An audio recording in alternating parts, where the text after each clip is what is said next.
We are going to start here with Annika Ooh. arriving at the Vampire Club. Yes, it is called the Vampire Club, aptly named as it is owned by a vampire, Camarilla Vampire. As a matter of fact, in life, they were once known by a particular famous name, one Oscar Wilde. Now, they go by the moniker of Sebastian Melmoth, owner and proprietor and minister of the Castro. Now, Annika, when you arrive at this kind of, well, it's not downtown San Francisco, put it that way. This is Van Ness and Polk Street. It's kind of not a place to town that you visit often. And in front of the Vampire Club is a line of people who you are associated with something that you've heard called the goth movement before. They're in line, and how do you want to be arriving? Are you pulling up in a limousine? You have your driver take you, or how you showing up? Yeah, I have my driver, but we're not using like a limo, but we're using, a town car of sorts. Okay. Yeah. One of the few that we have. Yes. Of course. Of course, naturally. Naturally, of course. She's driving via car. Your driver opens the door for you and lets you out. Immediately, people in line are drawn to wondering, like, who is this person that just pulled up to the Vampire Club, our goth club? And they see you, and there's definitely lots of eyes on you right now. And without even having to consult the list, the bouncer immediately just lets you, indicates that you are free to go in. I think she's on her phone, like emailing or some shit, like kind of looks up, like gives a nod and just walks in and Of back on the course. phone. Naturally, she's busy. Yep, that is the Annika we know. So you arrive into the Vampire Club. You may have been here before, but it may be a bit unfamiliar. So let's have you roll intelligence and awareness. Okay. Oh, nice. I got a lot of dice in intelligence. But that just means that's more room to fail. There's hunger with that too, right? Yeah, 1 hunger dice. You got this. I failed my hunger. Failed your hunger. Failed my hunger, got a 1. Okay. And I got 3 fails, 2 passes. I got 3 4s and 2 9s. All right. All you have to do is count how many passes you get. And if your hunger is a 1, that doesn't matter because you succeeded on the other dice. Okay, my hunger is a 1. So Yeah, don't worry about that. Yeah. You Okay, got 2 cool. successes. Cool. So you are here for a meeting. You figure that if it's going to happen anywhere, it's going to happen in the VIP area. You know where that is. You remember from last time you were here, since you were taken to the VIP area. However, all that is there in the VIP area right now is the minister of the Castro. Just Sebastian Melmoth. You don't see any other kindred around from just kind of looking there. So upon arriving in the VIP area, there is but a lone Toreador in a suit, seated in a sort of lounge chair he sits up, almost surprised to see you, and you can see that he is being waited on by a young man, you think maybe mortal, who is currently wearing basically a fishnet top and leather pants. Oh my. So Sebastian Melmoth is staring at you, a little confused. The music is blaring, by the way. It's of course. It's club music, but specifically in the more witch house vibes. Ah, yes, witch house. Mm-hmm. Classic. So yeah, I think Annika's gonna.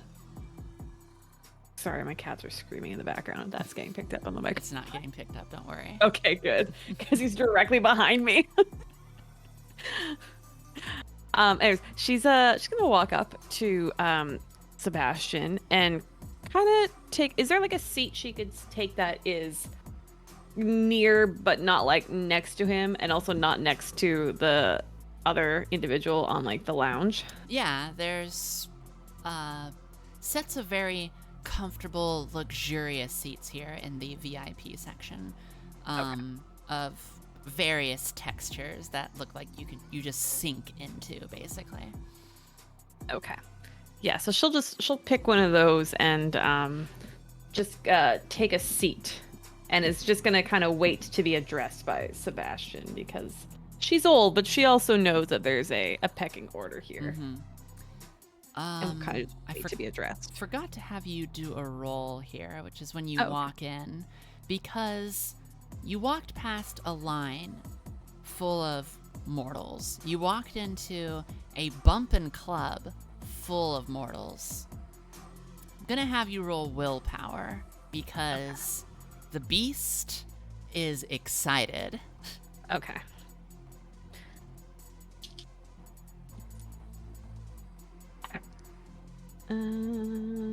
That is 3 successes, 2 fails. Okay. All you hear in your head is just the beast going, "Oh, they look tasty." And that's it. No real urge, just the ever existential reminder that you have a beast inside you that really wants to eat. Gotcha. So yeah, I'll take a seat and just kind of wait to be addressed here. All right. Sebastian Melmoth turns to you with this amused look, saying, "And what have I done to receive the pleasure of one of our more established Ventru in the city?" Well, it's not necessarily on the best of terms to be so upfront with it. I'm actually here to meet another Ventru tonight at your club, as it's neutral territory here. Fair discuss bit of neutrality, certainly. There's just some business negotiations that must be taking place. And so I'm just here to await them, I suppose. I see. I don't exactly know what I expected outside of my venue being used for Ventru to conduct business meetings, but you are, of course, welcome to use the facilities, and if there is anyone here that should sate your hunger, of course, at the Masquerade's discretion, please feel free. Well, thank you kindly. It's always appreciated. Turns out I am awaiting a guest myself. As a matter of fact, I was expecting him to be walking up those steps instead of you. Oh, well, I did come alone, so unfortunately there was no one walking in with me when I arrived. They might still be on their way. Late. I suppose it is only expected of other Toreador. But, such as it is, since you are in my territory, under my roof, and you are requesting to use my facility for a meeting, and you said that this is rather troubling,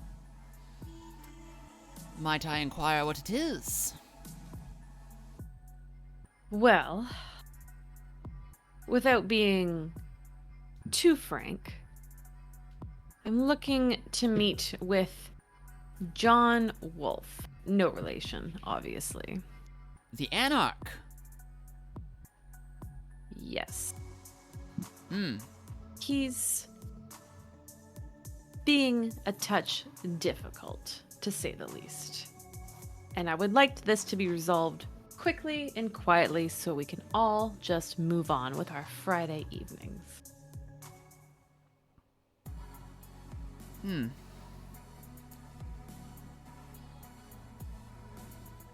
Well, as you know, the Anarchs are welcome in.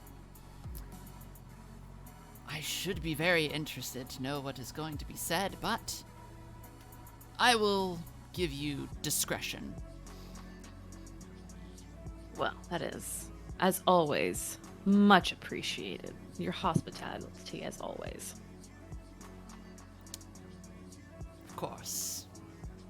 It is always a pleasure to be visited from one of, shall we say, the Ventruse clan most elusive. Well, not so much elusive as productive. Of course. Time is money, after all. What an interesting way of looking at the world you Ventru have. All right, let's go over to James Castle, who is going to be arriving. How do you want to be arriving? Are you going to be arriving in a vehicle, taxi, Uber, walking? What's the parking situation? It is What do San we do? Francisco, so probably a parking garage down the street. Okay. Yeah, I'll take my one car that I own. What is the car? Why are you so worried about it?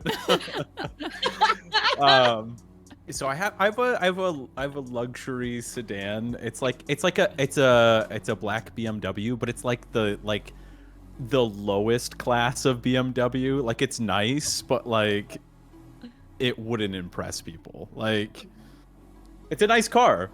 It's not going to turn any heads, you know. So I would drive that and try to find parking, which may explain why I'm late.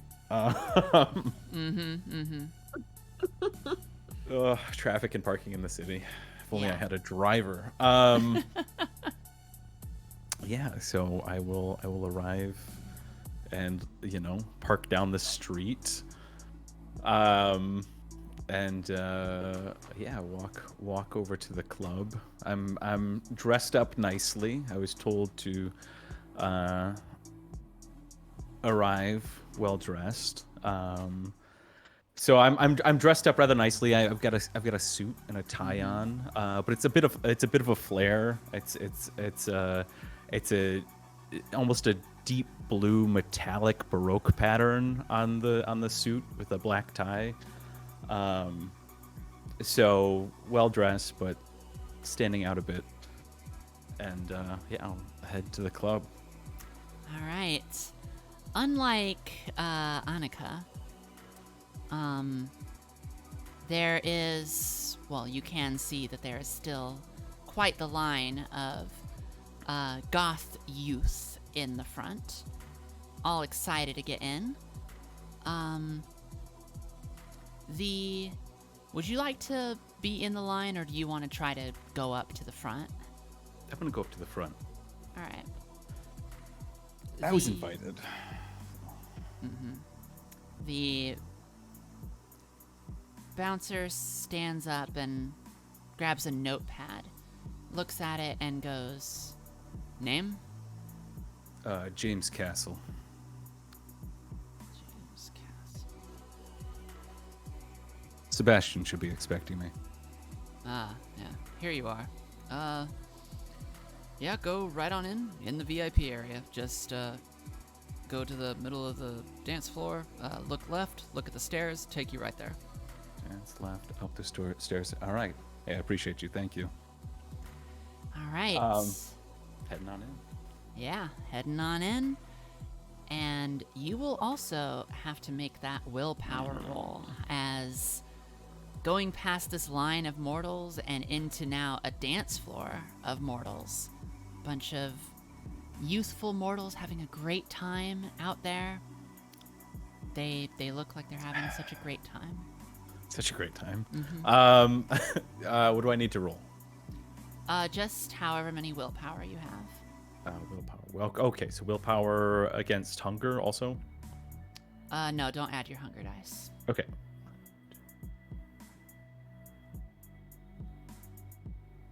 Give me 1 second.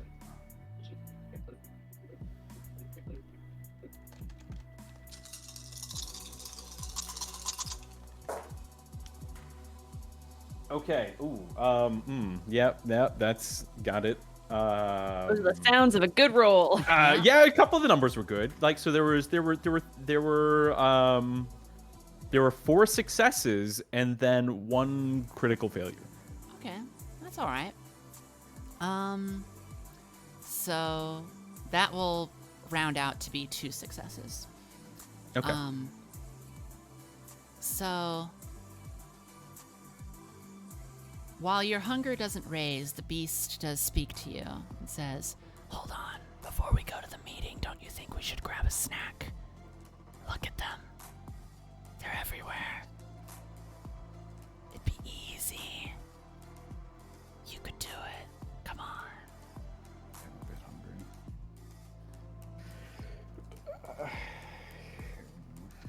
I'll grab a doggy bag on the way out. I'll try to shake it off, you know. I just ate not that long ago, just kind of trying to prepare myself, being as best prepared for this meeting as possible. But it does sound really good. It's like dessert after a meal. That's how you argue with your beast. You know, I ate before I came. I didn't work out today, so it's like, I don't know if I should have dessert now. Like, maybe later. Okay.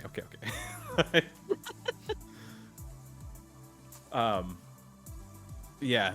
I will look longingly at the dance floor like a buffet, and then pull myself away and head up the stairs, begrudgingly, but also excited. All right. As you go up the stairs, you can see just the image of him there. You immediately recognize the face of someone that, being as involved with the arts as you can recognize, that is the face of Oscar Wilde. Right now, he's there talking to someone else. Also looks kindred, but you're not sure.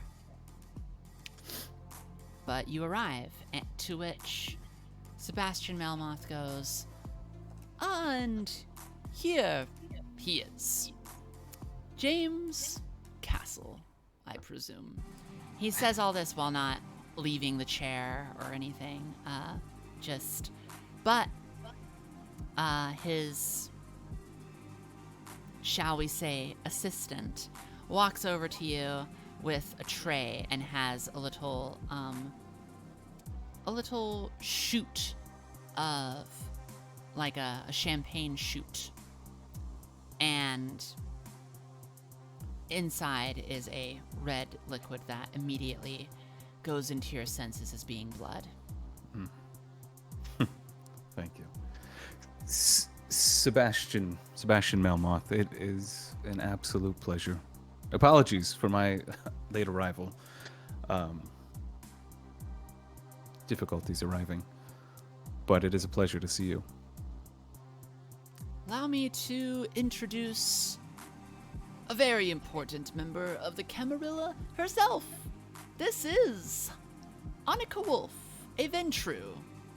A very influential and powerful Ventru. Annika, an absolute pleasure as well. Now, I will have you both roll intelligence and awareness. This again? Let's see. Remember to include your hunger die. Yeah. Why do you have to do this to me? Passed on hunger.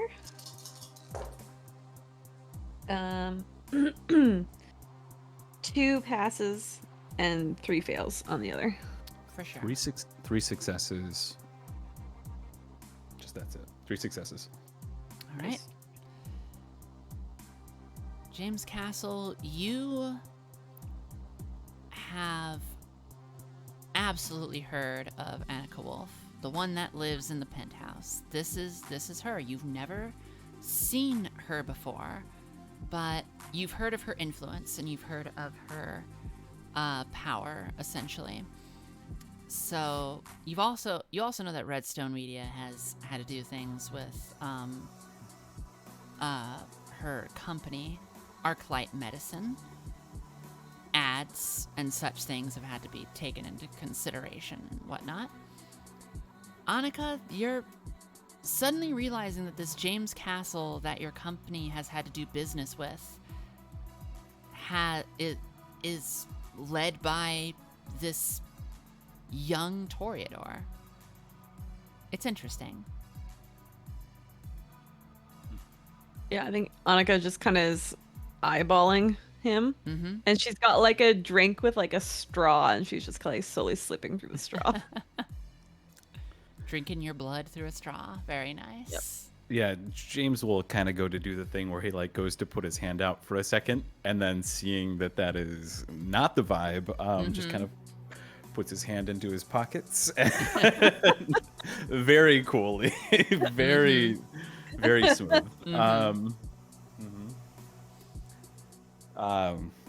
As I said, absolute pleasure to meet. Well, to be in both of your presences. Sebastian. Yes, well, likewise. She'll kind of go, oh, she'll get it. James will smirk at that. Yeah. Sebastian smiles at this exchange and says, "Is this your first time meeting a Ventru?" No, it is. It is not my first time, but it is my first time meeting Annika. I figured. There are kindred that have been around for 40, 50 years that have never met Annika. Well, I should be so lucky to be in both of your company tonight. I think Annika just kind of like squints a little. like, uh-huh. What do I owe the pleasure this evening, Mr. Melmoth? Well, I wanted to ask you, and I'm sure that Annika would be interested in the answers. Please, have a seat. Thank you. What's the seating situation? What do we Kind of what do we like have? a round seating situation of just like a bunch of really comfortable seats It's as goth as possible. That looks like they belong in some sort of Edwardian era mansion, but except they have the comfort of like modern lazy boy furniture. Okay.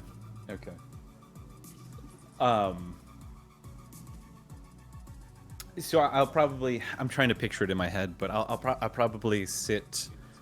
I mean, I guess I feel like my options are sit closer to Annika or sit closer to Sebastian. Yes. So I will sit probably, I would imagine, opposite of Annika, and then whatever the opposite is of Sebastian. You know, left or right side of Sebastian. All right. So, I always try to make sure that at some point I meet the members of our clan, Clan Toreador, in the Camarilla, and it has been about a year since you've been embraced. Is that right? That is correct. Yes. It is always a good thing to see someone join the clan.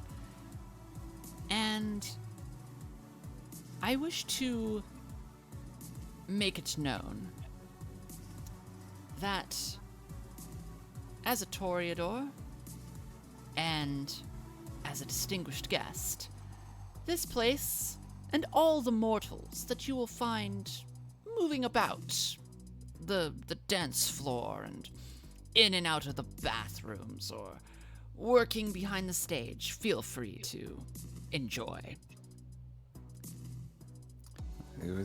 You're a most gracious host, Sebastian.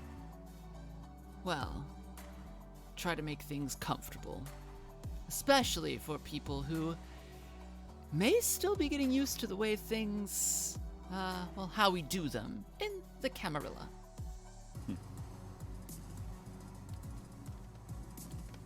So, I will get right to the point.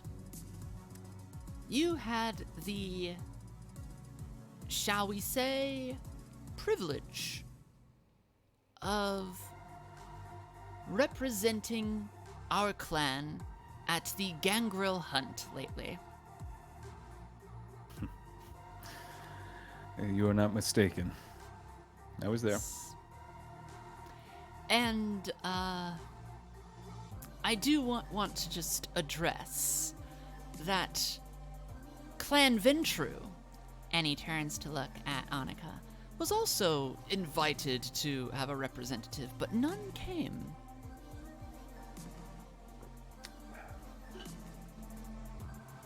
Well, you know, it's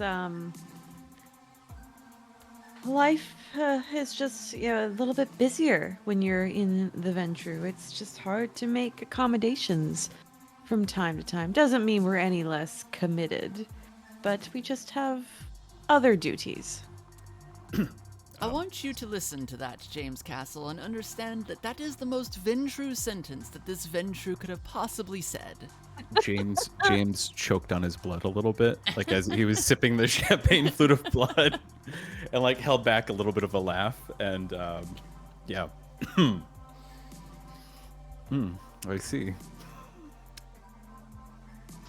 I am interested in, shall we say, your non-biased opinion of what happened after the Sabbat Malkavian arrived. Well, tensions were high. We were... Sorry, this is me, hero, thinking back to everything that happened. Yeah. Tensions were high. We were caught off guard by Nosferatu hidden amongst the attendees. I'll stop you right there. Now, I have no doubts that right now at this very moment, there is probably a Nosferatu in our meeting, probably sitting in one of these chairs. Always assume a Nosferatu is around. Don't hold it against them. It's what they do. Noted. We were forced into a situation between the members of the Anarchs and the Camarilla about who would lay claim to this prize that was presented before us. Thankfully, instead of inciting an all-out war, I was able to suggest a alternative in the spirit of the hunt and competition. We would compete over the captive.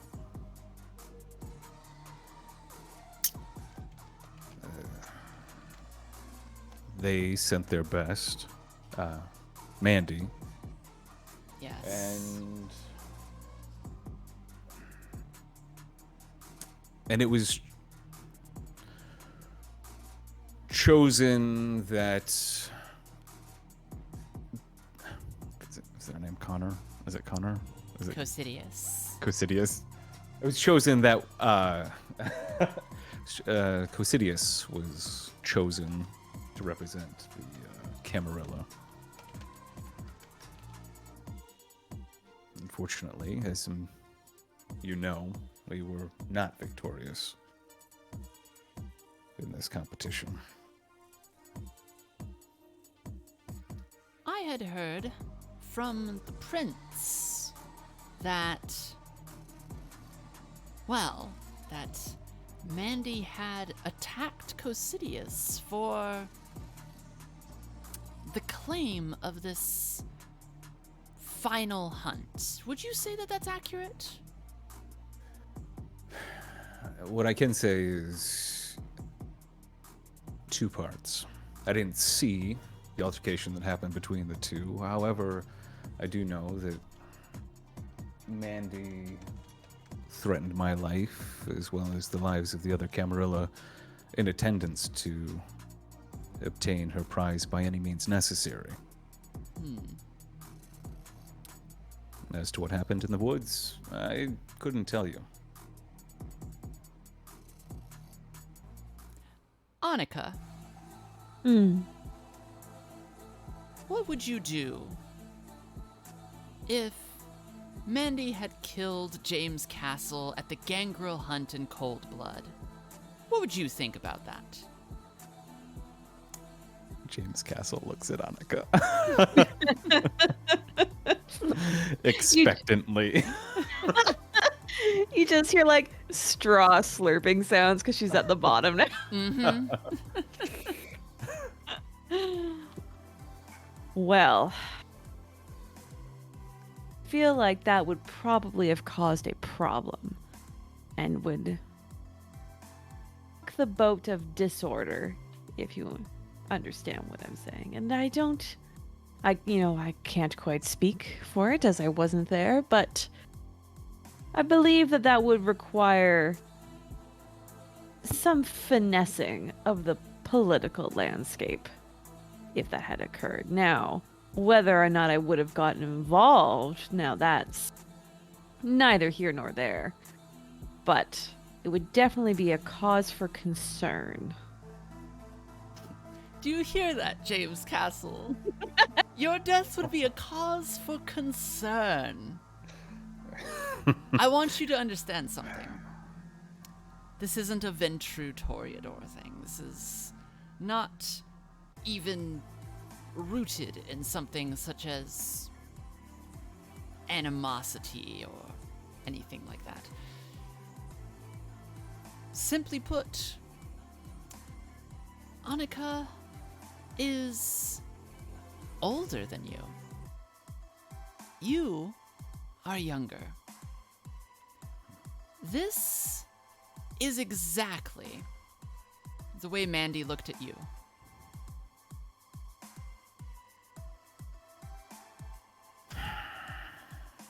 James is visibly frustrated. I'm not telling you this to sort of jab at open wounds. I just want you to understand. Well, Kindred have a respect for legacy, power, the generations, the elders. That's essentially what a lot of Kindred hold in a lot of high regard. You are new. And in Clan Toreador, you are very important. This is not, again, a clan thing, but if I had heard that one of my clan, one that I hadn't even met yet, had died at the hands of some anarch gangrel, know that we would bring it up to the prince. But the prince is also an old Ventru. Older than Annika.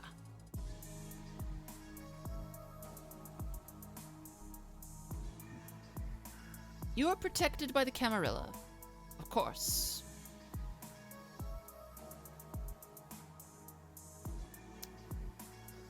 Well, I just want you to know why Mandy feels that she could so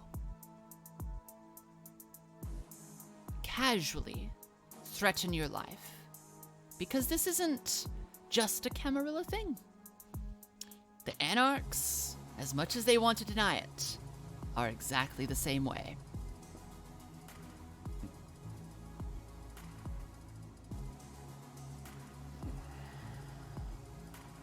I mean, this is an enlightening conversation. Certainly you have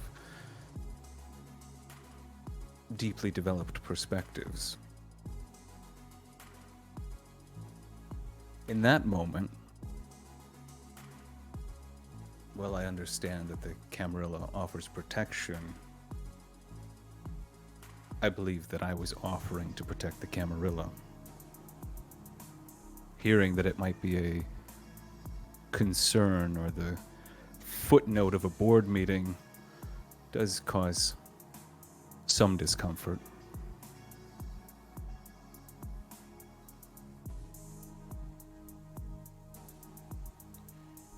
Do you think I am doing a good job representing the Camarilla, Annika? For a Toreador? Well, I believe you do your role sufficiently and precisely. You are, after all, quite profound, and you have a wealth of knowledge upon you that serves you well in your purpose.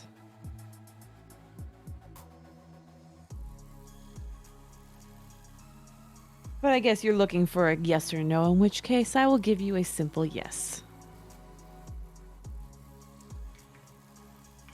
I hope you're taking notes, James Castle, on what Ventru say to people, because this is a just overwhelming spring of, shall we say, the idiosyncrasies of the way that Ventru speak to others. It's actually, I wish that I was writing this down. I think that I might. And he snaps his fingers, and someone from the back, another young man who is also basically dressed in a fishnet top with leather pants, shows up and brings a notepad and pencil to Oscar Wilde.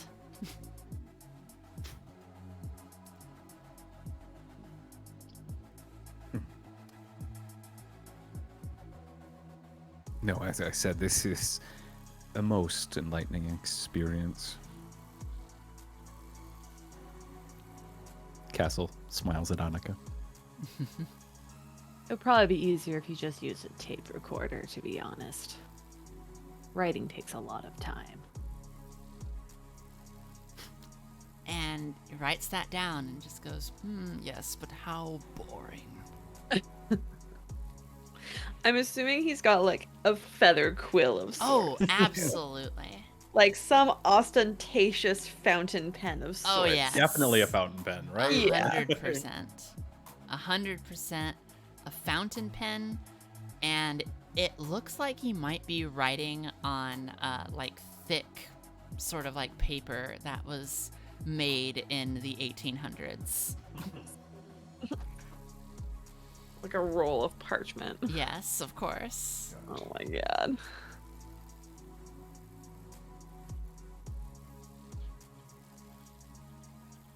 And Funny. he writes down your comment about the tape recorder. As he's doing it, without looking up, he just says, by the way, my poem that got a lot of attention, The Sphinx, was actually about Mandy. I wrote it when I met her. Annika's just like searching that on her phone. Looking it up. I thought that she was so fascinating. I didn't know that night that she wanted to eat me. She must have told my sire about me, because now I am here.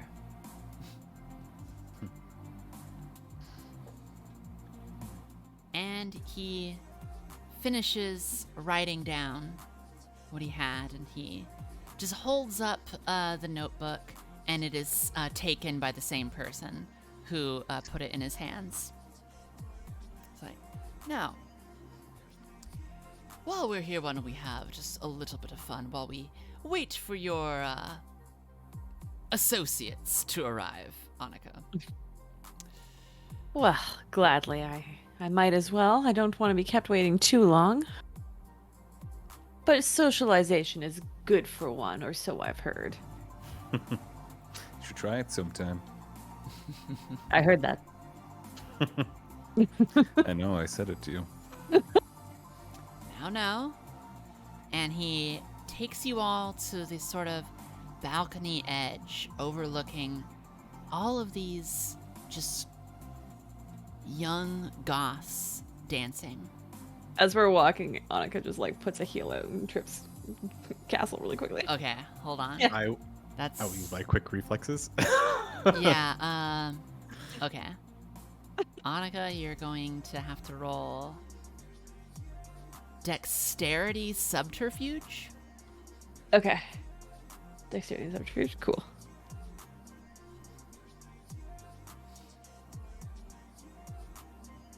Oh, pass all four, baby. All right. Cass, you have rapid reflexes, but it's still a kindred trying to do this to you. So, Okay. roll for Composure Athletics. Composure athletics. Do I have to do hunger with that as well? Sorry. Yes, you do, Okay, sorry. Let me do my hunger as well. I always forget to do hunger. It's a pass, so that's fine. for sure. Oh, the dice ASMR. Yes. Should move my microphone closer to my dice. Okay, so I have, Uh-oh. let's see, 1, 2, 3, 4, 5 passes. Oh, 5 successes. That's pretty good. All right, and plus your rapid reflexes. So, yeah, you see it coming from a mile away. It's nothing. You easily avoid the trip. I'll put my hand gently on her. Careful, you don't trip. Just Damn. daggers in the eyes.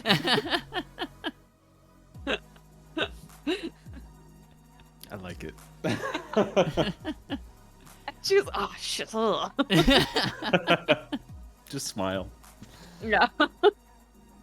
Yeah, kill him with kindness is the way to actually like send her off the fucking edge. Yeah. Oh, you're in luck. This is great. Yeah. So you approach the edge of this balcony, and it's clear that Sebastian Melmoth wants you to look out at the kindred here. I mean, the mortals here, sorry. And he just says, take a look. Now, do you see anyone that suits your tastes? I am curious. For that, roll wits and awareness. Both Can of I you. use my bloodhound ability? Yes, you can. Hell yeah. I don't know how to include that in Just roll wits and awareness, and you get a bonus. Okay, cool. Be sure to roll your hunger Oh, as that's well. nice and cocked. Yeah. Okay. Hunger is a pass. 2 successes, 2 failures. Okay.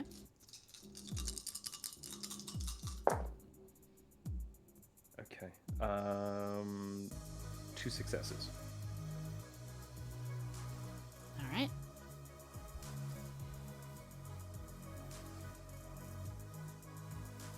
Cass, you immediately spot a young woman who's dancing in the crowd. She's having a great time. She's thrilled to be here. And you sense about her, just from the smell of her blood,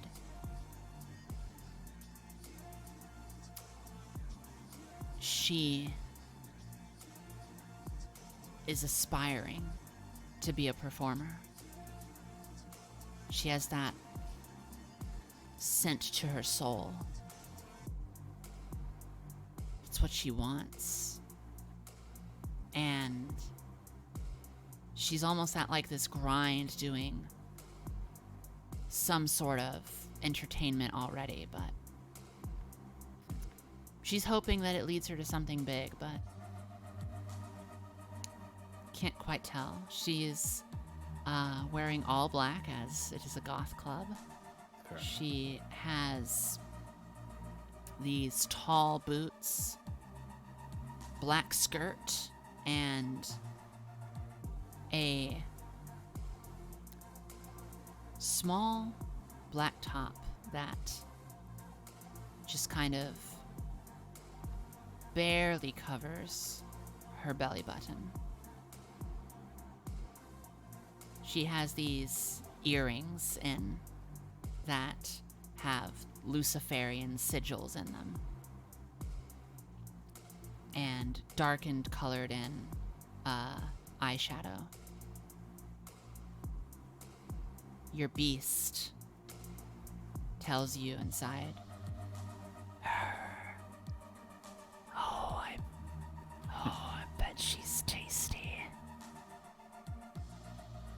For Annika, you find this one guy kind of not really dancing, but it's like he came with someone, you think. He's off to the side, and he's wearing all black, glasses, beard. He's got full head of hair, you assume probably around late 20s. And he's on his phone. And the way that he's looking at his phone, you can tell that he's imagining like the launch of his startup that he's trying to get going. has the aura of someone who's probably constantly spending time in San Jose, waiting near elevators to catch an eye from some investor. He's here probably because his partner is here. And he had to come. Your beast whispers to you. Oh, that would be amazing. I'd love to train him. And Sebastian first turns to Annika and says, "You found someone?" Well, this is not quite my typical scene, but there is potential.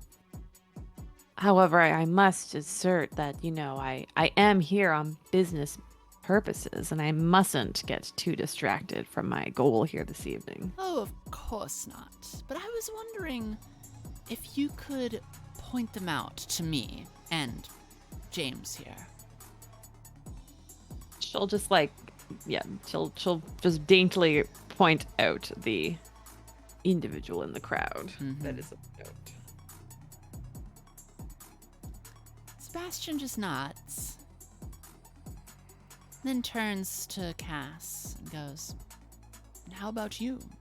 Find anyone that fits your tastes?" There's a beautiful, aspiring performer in the crowd. It's the scent of hope and aspirations. The spark of creativity. That's lovely.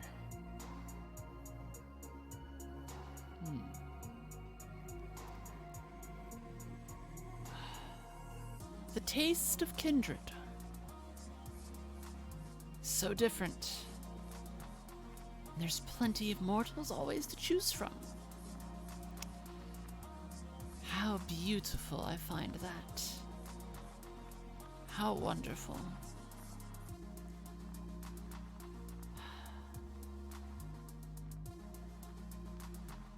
What about you, Sebastian? Ah. For having fun.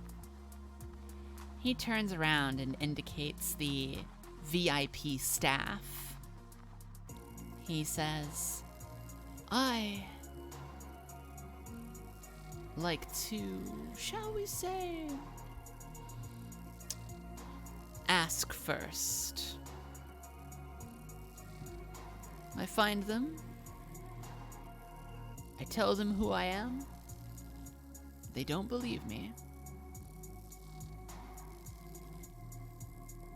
And then I show them who I really am. And then they do.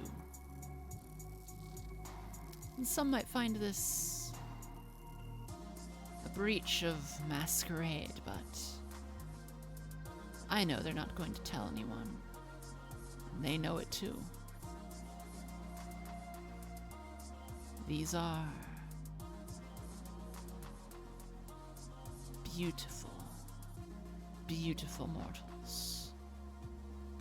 As beautiful as mortals can be. Because they look at my hunger, they do not see the beast in me.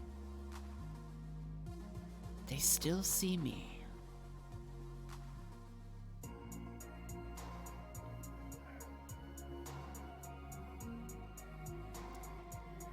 At this, it is impossible not to notice. Coming through the front door are folks that don't look like they belong here at all. One dressed in a suit and a hat that resembles what you might see on a 1950s noir detective. The suit, too, almost a trench coat. Walks in accompanied by another man in a leather jacket. Black leather with some sort of patch on the front of it. Jeans, torn holes at the knees, and boots. A chain coming down from the waist, from around the belt. And behind them are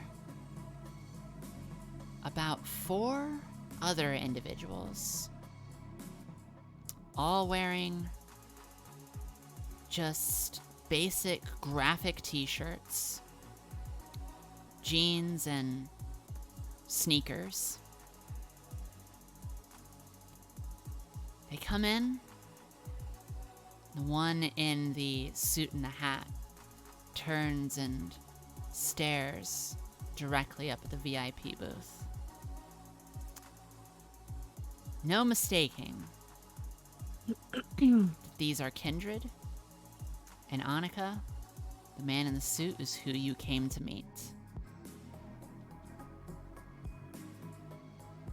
Friends of yours, Annika? Friends is a generous term.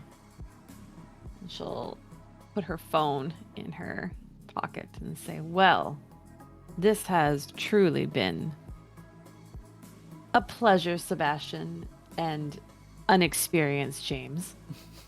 But I must now, unfortunately, remove myself, if you would all be so kind as to let me take my leave. Why don't you There are let some James things to join play you in here. your meeting? I think it could be very informative for a basically fledgling Toreador to see how the Ventru operate. Like, she's like pinched in a spot because he is Yeah, the minister, Annika. so she's not gonna say no. Mhm. And I she would says- love to see how you operate. It's kind of like not a shudder, but there is like a slight postural shift. And she says, "Well, of course. I believe we have not. This is our first true face-to-face meeting, James. But I do believe that we have had some business in the past via others or communications. It would be probably for the best for us to have, a firmer relationship, so to speak." And so she'll let him come along, and she says, "Now that being said, don't try anything funny here. This is some serious shit." And she'll kind of like turn to leave, and she like waves like behind her to like let's go. Whistle though, but just does like the hand motion to follow along. Cass, a hand from Sebastian grabs the collar of your shirt and holds you still. This feels different. You feel a seriousness here. And he says, "Tell me everything that happens in that meeting."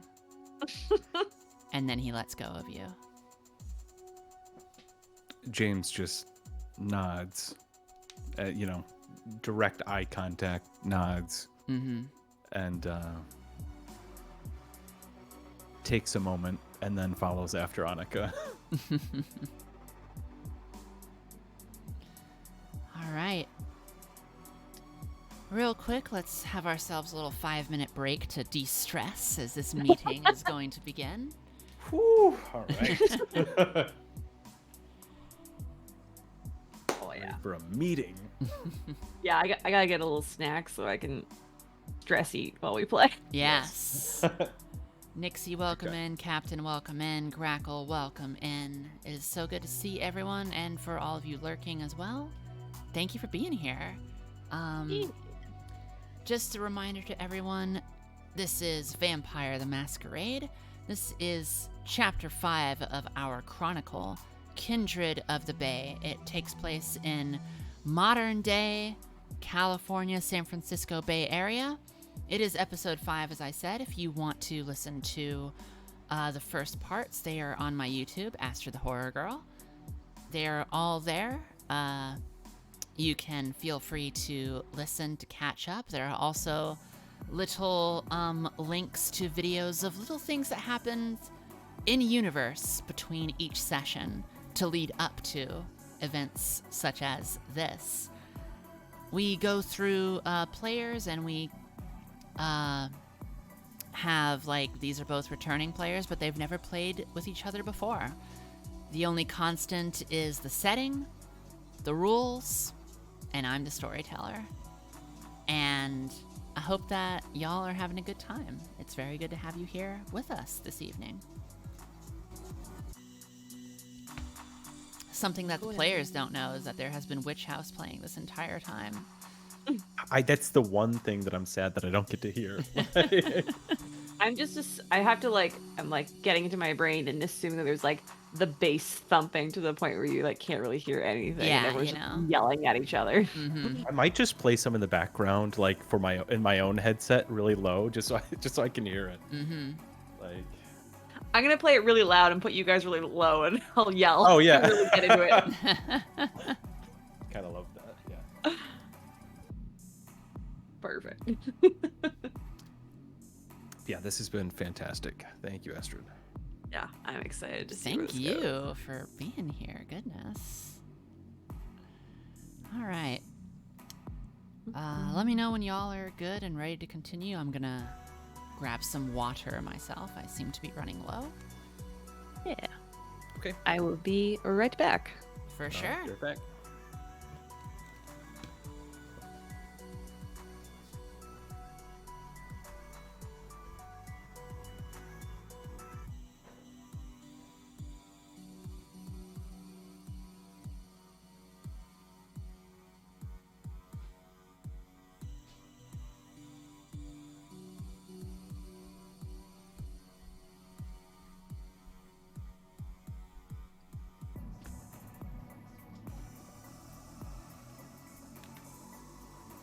I am back.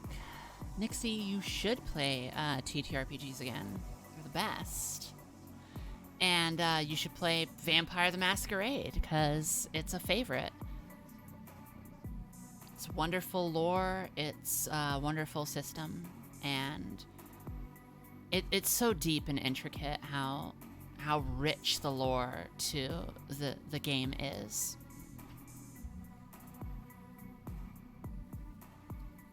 It's very fun to get into. You did a homebrew based on voodoo lore. Oh, hell yeah. Love that. What system did you use, or did you make the system as you went?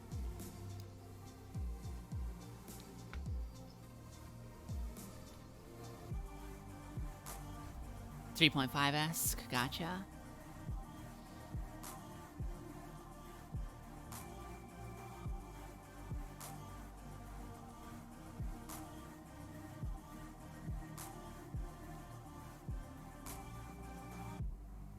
Hell yeah.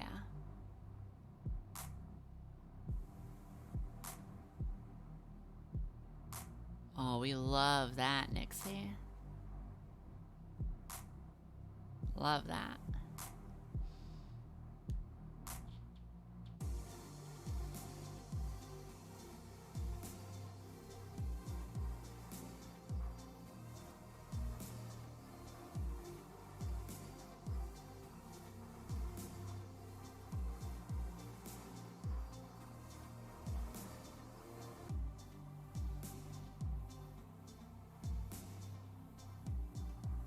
Pathfinder 3.5, 4.0, never got to play a vampire game. Aw, that's a shame. Yeah, Vampire the Masquerade is great.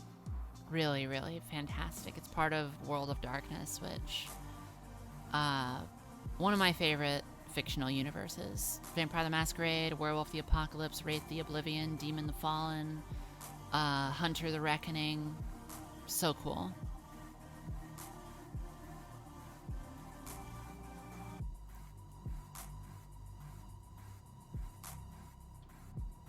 It's the second campaign you've watched and you've enjoyed both? Oh, that's awesome.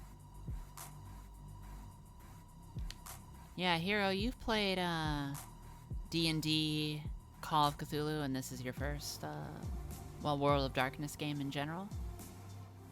Hey, I'm back. Welcome back. Are we talking about Hello. TTRPGs? We sure were. Hello, Possum. Welcome back. Thank you. I'm gonna quickly make sure that y'all are sufficiently shouted out. Thank you. As I have my mouthful of snacks. Yeah, you know.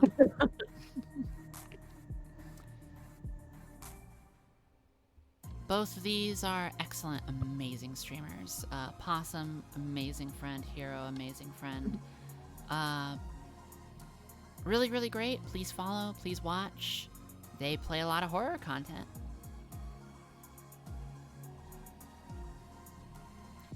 Code Catastrophe actually runs several games for people in Pathfinder, offering this to all who are in the Discord. Nice, Captain. I appreciate that. That's cool. It's always hard finding a GM. There's a million people who want to play, who want to play, but then, you know, I mean, you've got the hard job, right? All right, y'all ready to continue? Let me know. Yeah, I'm good. Yeah, let's do it. Awesome. All right.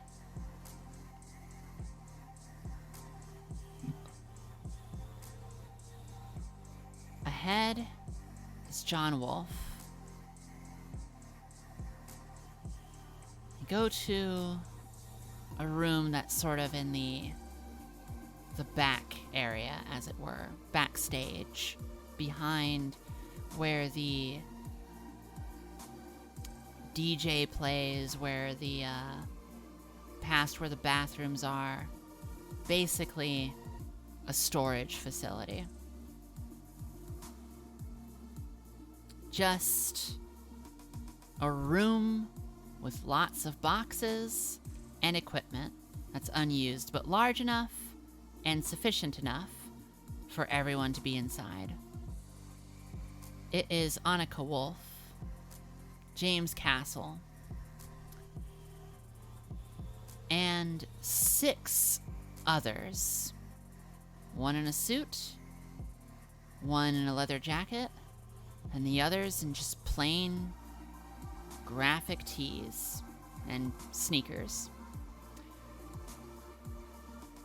So, you were all there, and John Wolfe seems to be waiting for you to start, Annika.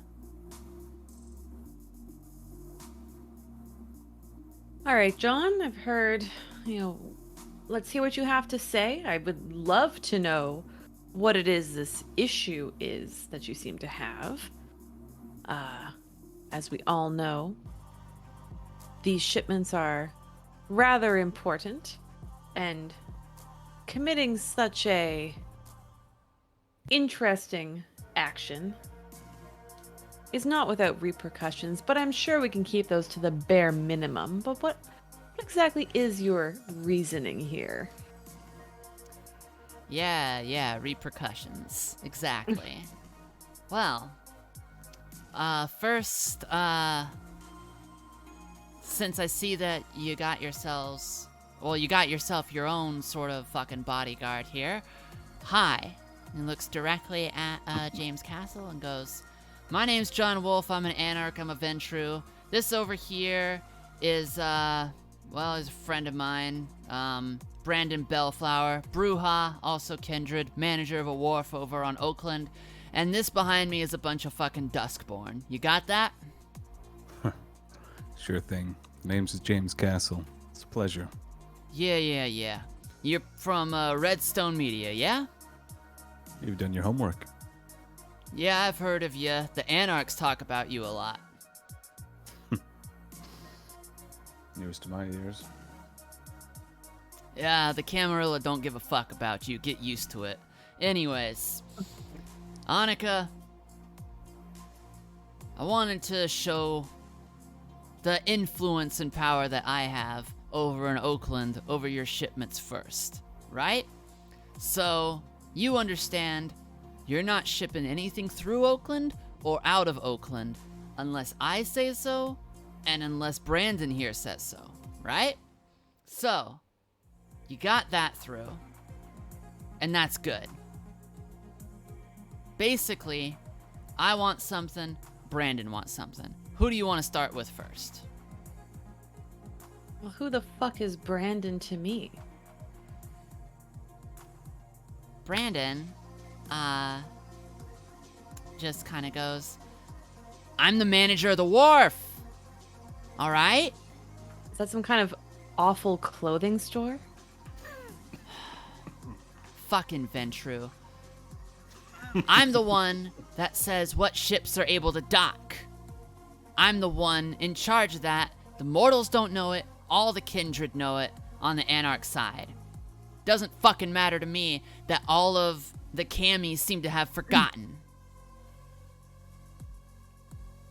Yeah, you I don't care about. What the fuck do you want, John? I'm coming here from a message from, basically the Baron of Oakland. You recently tried to bring someone from the Oakland airport out and back to Camarilla territory. Our prisoner. They recently turned up in this little event that James Castle over there got himself mixed up in. The Sabbat took this bitch, and now she's ours again. We interrogated her. What we got from her is that she came with a box. We want that box back. Well, I sure as shit don't have it. Where is it? Didn't your prize tell you where it is? It's her box, She said after she all, came with wasn't it. We asked her what happened. She said the camis took it. Well, she's a slippery little shit, isn't she? Because she thought she would get into Camarilla's safeguarding anyways. And she was way more trouble than she was fucking worth, which is why we just let you have her at that airport. And we negotiated with you when we were there. I don't really give a shit what happens to her now, but fuck if I know what happened to the box. That policeman was a little more hoity-toity on the self-righteousness. I just wanted to wash my hands of that situation entirely. I have no idea where the box is. And at this point, it's probably either gone or it's so far up the chain above you and me that you're never gonna see it. So what's the point? You talking about Connor? I don't remember his name. The, Brandon just kind of goes, fucking Ventru. And,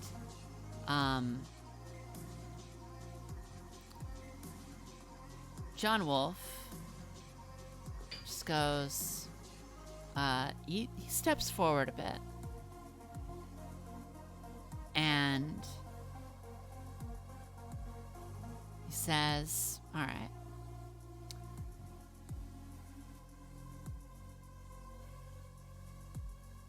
You don't know what happened to the box. It's fine. I can accept it.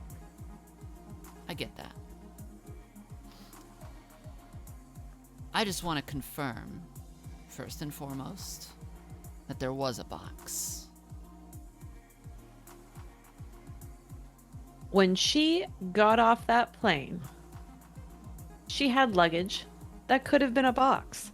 At that point, we came outside. The Lilith found out that you fuckers were outside walking around the place. So we went to talk to you. I negotiated and stood outside with your people. And then by the time you went to chase her down, she didn't have it anymore. But that wasn't my fucking problem because I was outside with you people the entire time. I have no idea where it went. However, if it's a box, it was a piece of luggage, she definitely had it when she left. And who's to say, maybe she chucked it someplace in that airport afterwards, thinking she'd go back and get it. All right. That's the Baron's business. I'll get down to my business. Can I stop you for a second, John? No. You'll wait till I'm done. What's so special about the box? Toreador, you fucking interrupt me again? Finish your sentence. Annika, if you're gonna use my docks, my water, my transit lines, I want you camis to pay a blood tax.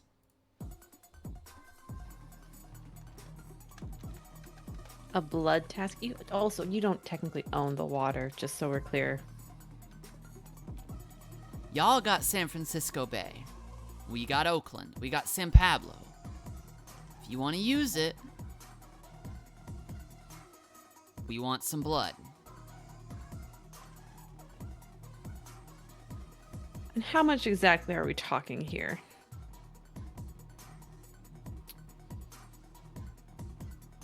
And he smiles because it's a venture doing business now. He says, "Oh, I figure that if you're going to be transporting different things such as organs, blood, things that you need for your business that you do, I think it'd be fair if we got one shipping container worth each time."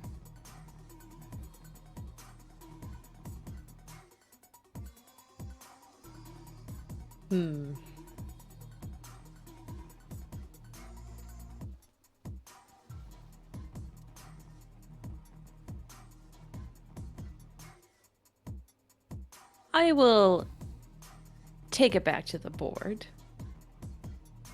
It's not an unreasonable request. Let me mull it over. In the meantime, you're gonna let go of that fucking cargo. Talk with the board. I'll call them right now, but you're gonna let the cargo go through first.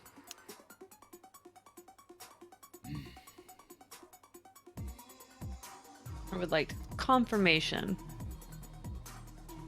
via your shipping documents, etc. I'd like you to roll. Can I also... Mhm. Let me see. I want try to go. What's the... I don't think I want to use present. I don't think I want to do daunting. That's not quite what I'm after here. But maybe it's awe. Maybe it's awe that I actually want. Okay. You want to activate awe? Do it. I'm thinking about it. Yeah, I think I want to go for awe. I want to Yeah. activate awe.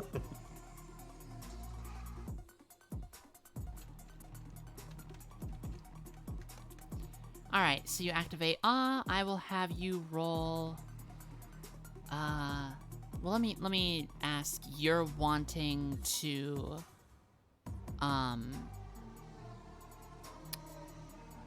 force want him them- to do this, or you want him to see the angle that you're coming at?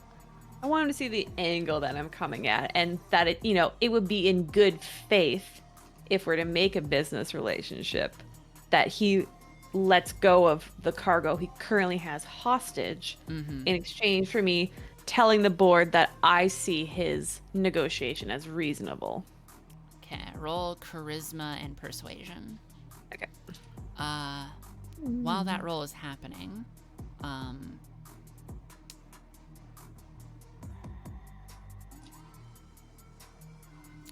want you to just know, Cass, that basically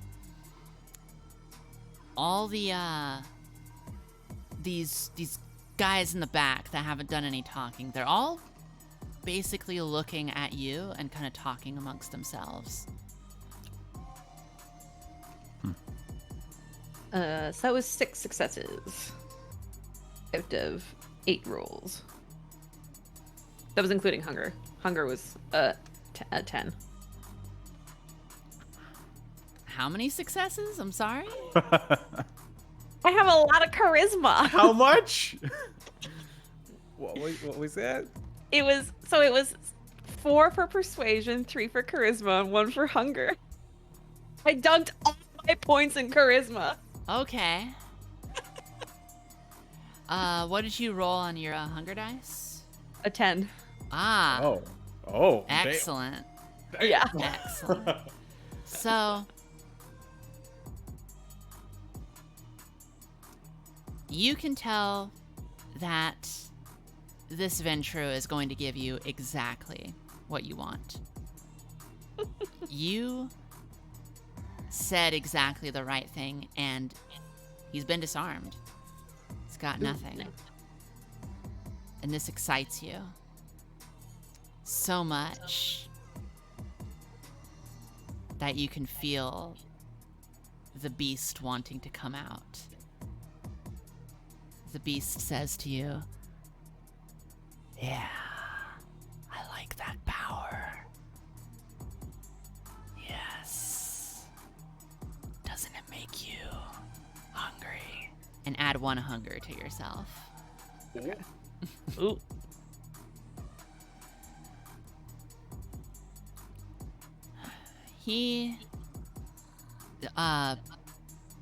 James, you witness yourself disappear from the room according to this other Ventru. Like, you have just had witness to Annika just destroy this dude's, like, approach. Mm-hmm. Yeah. He's not the one to do business with anymore. You'd have better luck with the Duskborn or the Bruja.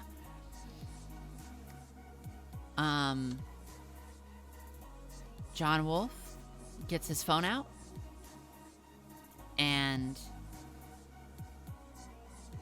he calls. He simply says, "Yeah, it's me.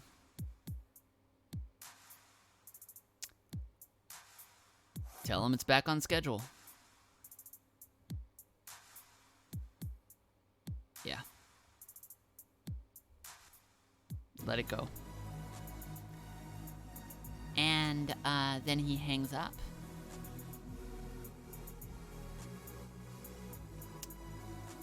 And looks back at Annika and goes, "There, it's done. Now about the blood tax. You're gonna get on your phone?" Yes. One moment. And she's going to call Elliot, her assistant, Uh-huh. just to confirm that things are actually moving. Nice. Right. You know, security and whatnot. Mm-hmm. And so she'll call, she'll make sure it's all good, and then she'll give Sebastian a call.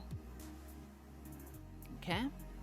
Both of them confirm to you that things do seem to be starting to get on a move. Okay. So Annika will she'll switch to Finnish for this conversation so those fuckers don't know what she's saying. Ah, okay.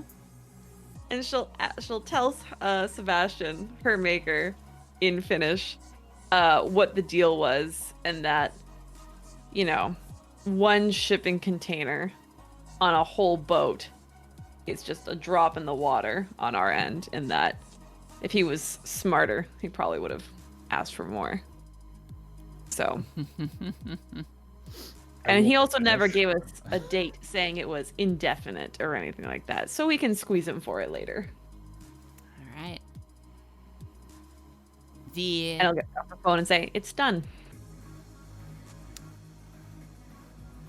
Good. I'll leave you with Brandon. And John Wolf just leaves. He's you've apparently fulfilled what he wanted, and And you can tell he's walking out of here with just like feeling, I did a great job. I did a good job today. And none's the wiser. Someone named Suddenly a Hero has redeemed the Beast Whispers to you, Annika. Can I ask a question though? Yes. The people in the back, can I get a read on them?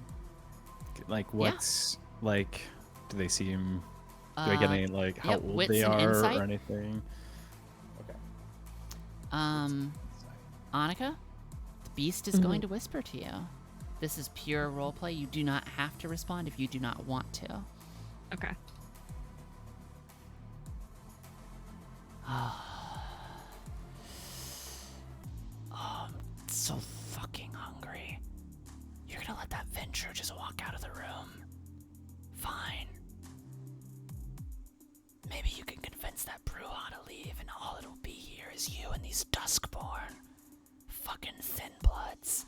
You can eat them all. You can. Just devour them here. No one will care. A bunch of Duskborn were found dead. Not even the Anarchs care about them. They're not worth our time. For if anything, we're going back for that polo-wearing weirdo in that club. And she'll just kind of try to shake it off and keep her cool. Mm-hmm. I got 2 successes on that roll. All right. So, you haven't really had a run-in with Duskborn before. You're not really sure you know what that means. But when they've been referenced, it always seems to be disrespectfully. No kindred you've talked to seems to hold them in high regard. And they seem nervous. That's the readout that you get.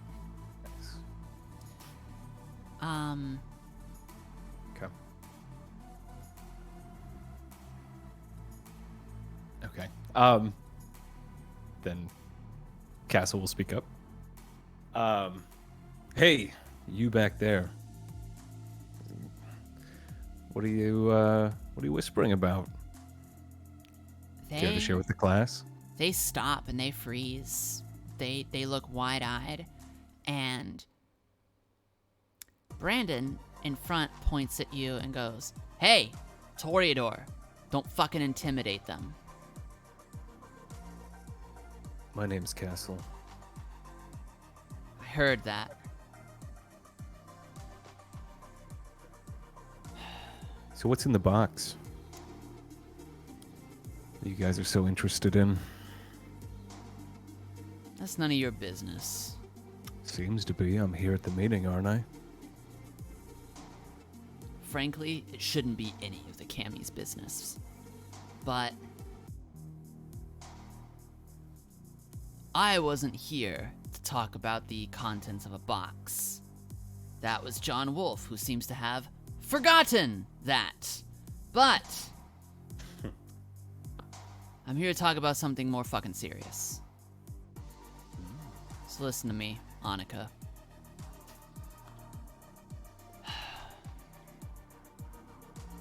John Wolfe may be more open to the business of letting you go through with your shipping and receiving. But not in Oakland. As for me, I want something else from you.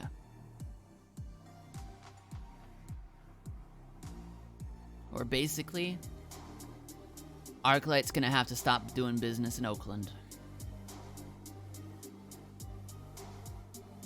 What exactly is it that you think you need from me? Simple. These Duskborn behind me, they need jobs. You're gonna hire them. As what? anything that you need. If you've got mortals doing the job, fire them. Put Duskborn there if they're working the night shift. Come on. I only have day shift available. Sorry. Sorry. What does it care? What does it matter? You've got some mortals working at night. Fucking get rid of them. Why exactly are you so keen on getting these Duskborn inside my business? Because they need a place to go, and you are trying to do business with us anyways. You have a fucking wharf they can work at. You're a manager, or so you claim. You can just literally make up any role you want, any hiring that you need, and you could put them there and give them their nice little precious jobs. So I really don't understand what more there is to say. Because right now, they are in Oakland, they're trapped in Oakland. I want to get them into San Francisco. Oh, well, that I'm definitely not going to do. Why do you need them in San Francisco? Because nobody, especially Kindred, our own kind, should not be trapped in a single fucking city. Well, you have so many other places to go. What do you mean? You could go to Berkeley, Brentwood. There's so many other anarch areas that they could go.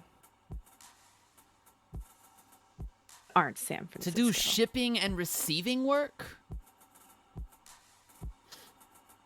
Oh, I'm sure they've got something for them. I just really don't know what your angle is here, and the fact that you're being so scheming about it really doesn't really sit right with me. It's simple to you. Do you want Arclight to do business in Oakland? Well, here's the thing, wharf manager. I already just talked to John, and John seems to be a part of this business now. So if you're threatening me with not doing business in Oakland, then you're now risking John's business with us in Oakland. So I really don't think you have a leg to stand on here, since he and I already came to a wonderful agreement. You can ship and you can receive.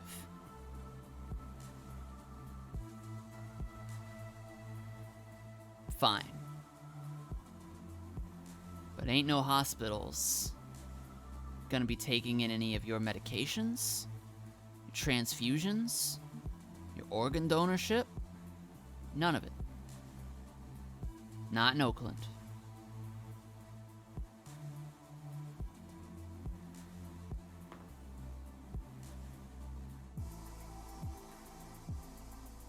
Listen, Oakland is just a drop in the ocean for us. We're fucking international. What is Oakland to me, anyways? Our headquarters aren't even there. As long as it's coming in and out of the bay, that's what matters. You tell me what Oakland means to you. Apparently nothing. If it means nothing to you, then we'll get out of your way. James is gonna look at Annika, like, trying to get a read. Trying to read her disposition to see if Oakland means something or not. Why don't you roll, wits and insight. Okay.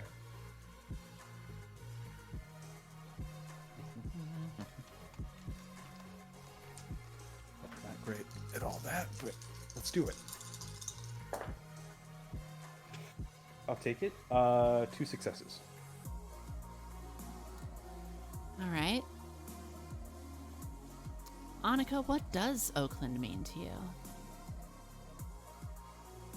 I don't think Oakland has a huge standing for us because we're set out in, I think, San Jose. So let me double check if it's because we're not in, like, I'm in San Francisco, but yeah, it's in San Jose. Because it's all Silicon Valley stuff, right? Mm-hmm. So now it'd be nice to be able to go back and forth through Oakland if needed. Yeah. To not, but I mean, if he's just threatening to do to say the hospitals won't take your drugs or anything like that, then it's not that big of a deal. I will have you roll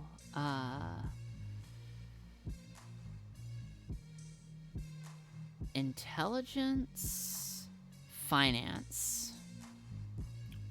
Okay. Oh my god. I put a lot of points into finance. Yeah, Okay. you did. That's 1, 2, 3, 4, 5. So I had 8 rolls and I had 5 successes. Okay. How's hunger with your 2 dice now? Oh, with 2, right? Shit. Okay. Mm-hmm. 2 and a 7. So. For sure. Yeah. Oakland hurts because on the East Bay, on that side, there is a hospital in Richmond and there is a hospital in Oakland. That's it. That is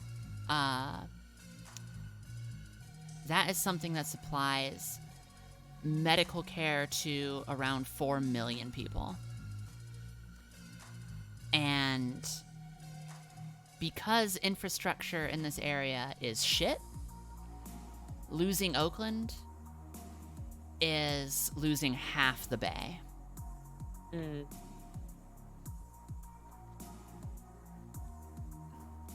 Do I pick up on it?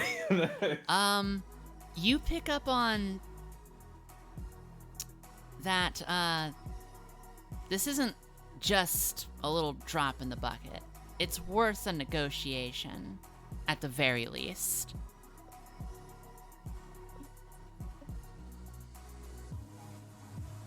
I'm just trying to look up something Mm-hmm. very quickly. So, Brandon, you really care about your people then? Yeah. I care about all the kindred. And I hate to see the elder kindred treating the younger ones, and especially the Duskborn, like shit. I'm not treating him like shit. He's right here with me. This one's just a baby. Like pointing at Castle. Look, he's at the meeting with the big kids and everything. Yeah. Yeah. Yeah. Well, I mean, if it's okay with the big kids, I'm sure we could come to an arrangement that works for everyone. Redstone Media happens to need people to load and unload trucks. But I am very curious about that box. I'd certainly love to help He everyone. looks at you curiously. He's going to do a roll on you.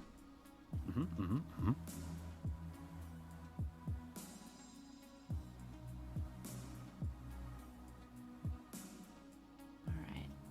Do you want to put up any resistance to him trying to analyze you? I mean, what do you mean? I mean, I guess I'm He's saying trying it, to just get from your tone, your body language. Yeah,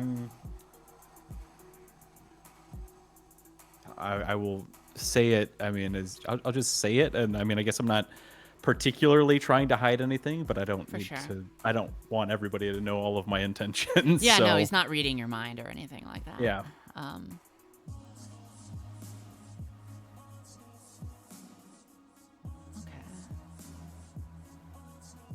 So tell me, is this a genuine offer that you are trying to make?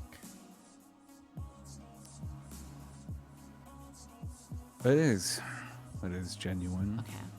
Fellow kindred need work. Is this an actual? Is it you and me, or is this? This is me and you. Okay. Yeah, this is an actual offer I'm making to find out information about the box, and then also employ a couple of these Duskborn from the Anarchs that would then also save Arclight's shares in Oakland.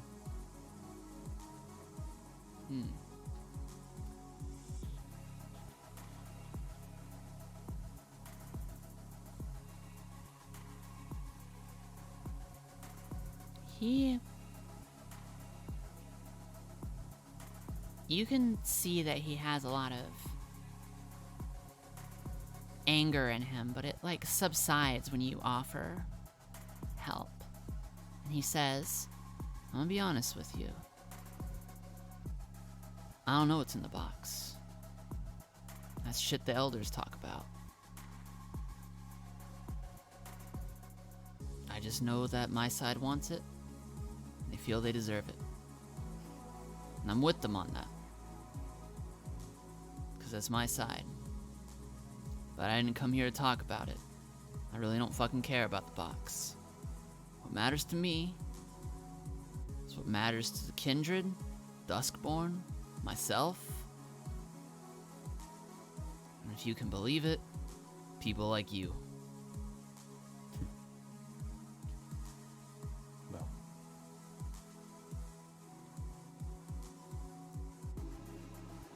the lives of Kindred people matter to me as well, but I am interested in the box. So maybe you don't know anything now, but we'll call it a future payment then. I'll tell you this. Because you're new. Been around for a year, you said? That's what they tell me. Alright. Do you know what a boon is? Do I know what a boon is? Why don't you roll intelligence politics? Okay. Let me look at my sheet. Politics, intelligence. Annika, if you want to say anything, you would know what a boon is because you're almost 200 years old. You know how when people say, hey, thanks, I owe you one? When Kindred say that, they fucking mean that. I want to say my numbers are wild, so I'm just gonna read all of them to you because it's okay. So I have a 1 critical failure, 2 critical successes, 1 normal success, and then a bestial success. Nice. Get to you in a moment. Okay. But yeah, basically, Annika, you know that, like, being like, hey, thanks, I owe you one, or is like, hey, like, can you do me a solid? That means things between Kindred. Mm-hmm. And Gotcha. that is referred to as a boon, a promise to help. And Kindred are, like, honor bound to do that no matter what. So, a situation of just like, hey, will you offer me a boon for this is incredibly serious. So Gotcha.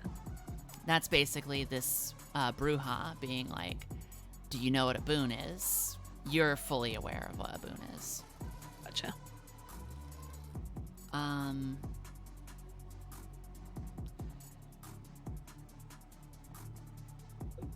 Cass, you start searching your inner faculties, trying to remember what you have heard about that. It was something that your sire told you one time, just kind of like offhand of like, no, garlic doesn't work against us. Neither do crosses. Oh yeah, and boons, they're extremely important. Like, it was something that was like said in that whole streamline of information of, now that you're a vampire, you should know these things. Mm-hmm. Remembering this, not only do you remember what a boon is, and you know that it's very serious, but you remember who told this to you. You remember your sire. And remembering that conversation stirs up your hunger. Add 1 hunger to yourself. Okay, fair enough.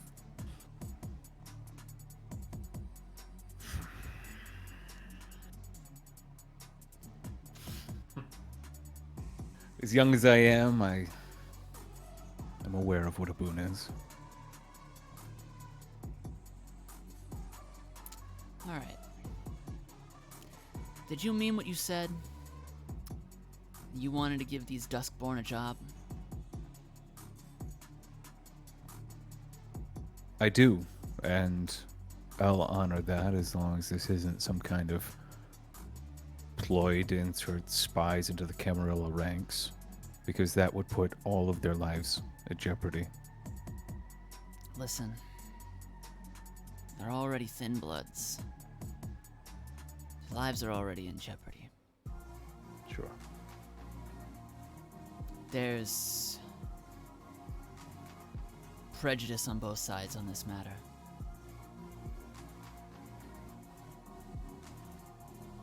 What you need to understand is the risk of doing this. You camis, y'all don't fucking care about the thin bloods. Anarchs, a lot of people on my side don't care about them either. There's one side that does. Can you guess who that is? I think I met them recently. Yeah. Sabbat want an ethnic cleansing of them. That's the risk.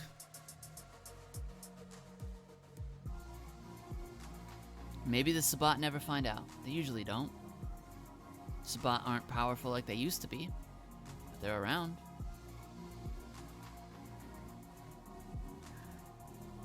But if they do, they might come knocking.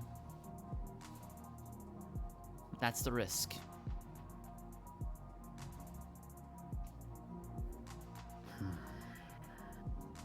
Sure. I appreciate you being upfront with me. Yeah, well, beats talking to a Ventru. She's not so bad. I'll give a little smirk. But the smirk's like a tiny corner of the lip up Yeah, here. yeah. Noticeable you under can a tell it's magnifying there, glass. but like, ugh. But like that's the best you're gonna get. So like, it's, you know. So, I take this risk for you. You continue doing business with Miss Annika, and you get me information on the box.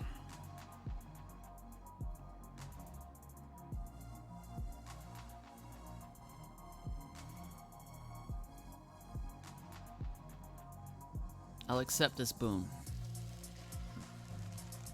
My business is concluded. Annika, your business will continue in Oakland in the morning. Back when we're all fucking asleep. And he walks out past both of you. And the Duskborn follow very closely behind. They're sort of huddled. They are... They can't take their eyes off of Annika, by the way, because Annika still has awe activated, and they're just like, Oh, wow. What an incredible woman. And they're kind of like... They feel that they've let you down because they didn't make a deal with you. Because you're just so lovely. Yep, that's her. Just exudes wonderful person Yeah. right out through her pores. That's her. Sweetheart. So nice. Mhm. Yeah, so nice, so wonderful. Oh my goodness. All right. That leaves you and Cass alone in this back room here.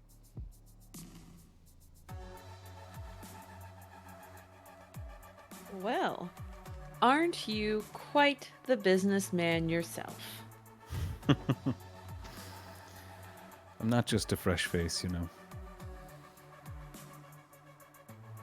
Well, what I will say is, I appreciate you taking on that risk with those Duskborn.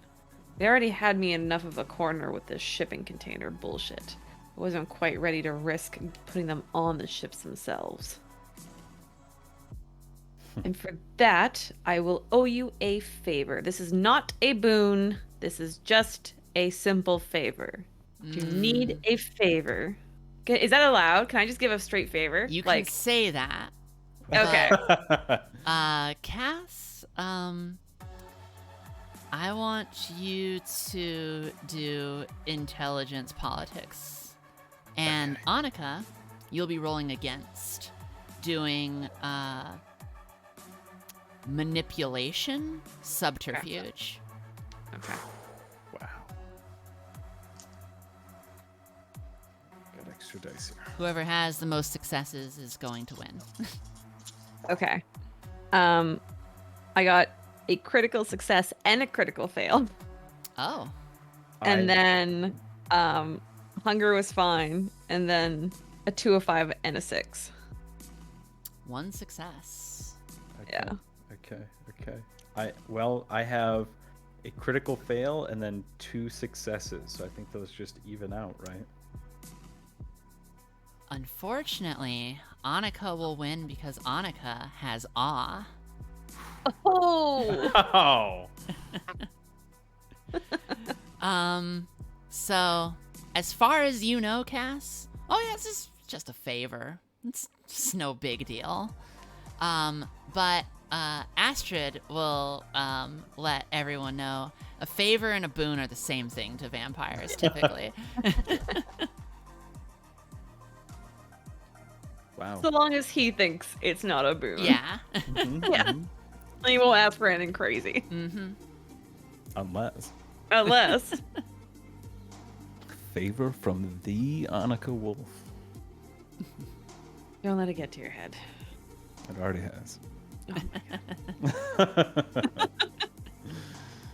And with that, she says, all right, well, my business is concluded. I don't know if there's anything else you needed with our dear fellow Sebastian, but I think I'm going to go and return to the VIP lounge myself. The night's not quite over yet.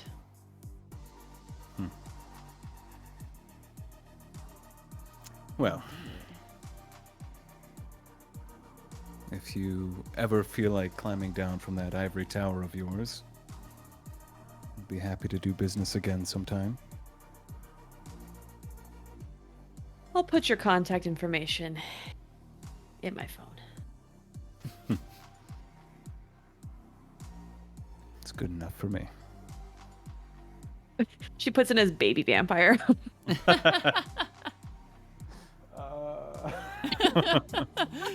You can't escape it, hero. I know.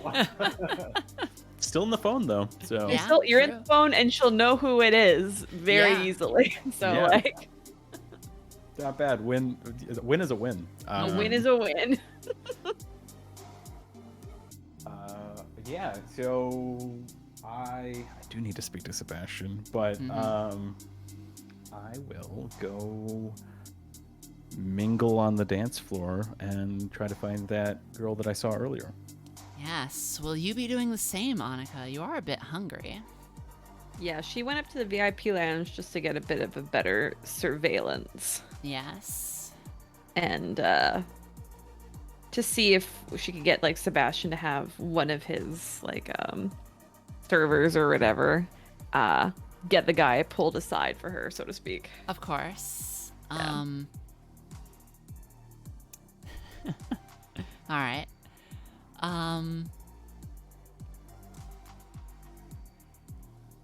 Cass, you're going to kind of like dance your way toward this woman. Mm-hmm. All right. That sounds like some charisma performance to me. Let's go. Yeah. All right. Trying to see. I'm trying to look at my stats and see what else I might have that could help me in this situation. Oh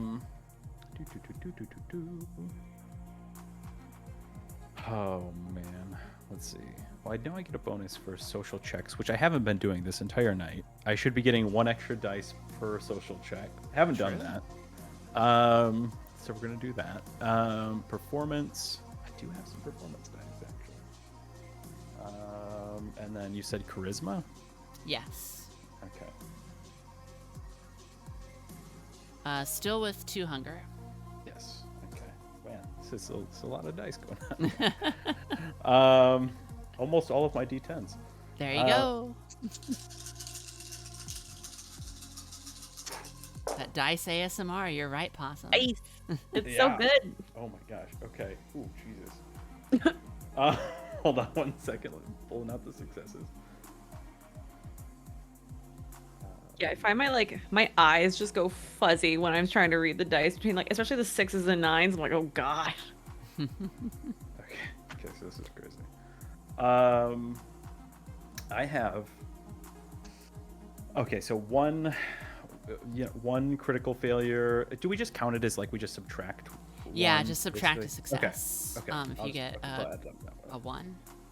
Sure. Okay, so 6 successes and then 2 bestial successes. That's fun. I don't know. All right. I dance so well. Yeah, you managed to dance on over there amazingly. You get right up to her and she seems real excited. She's like, "Oh, who's this guy?" And you seeing her excitement raises your hunger again. You are ready to feed. And with that, next thing you know, you have her. She's grasped and you're ready to bite. But right now you have control. You managed to stop yourself now, but do you really want to?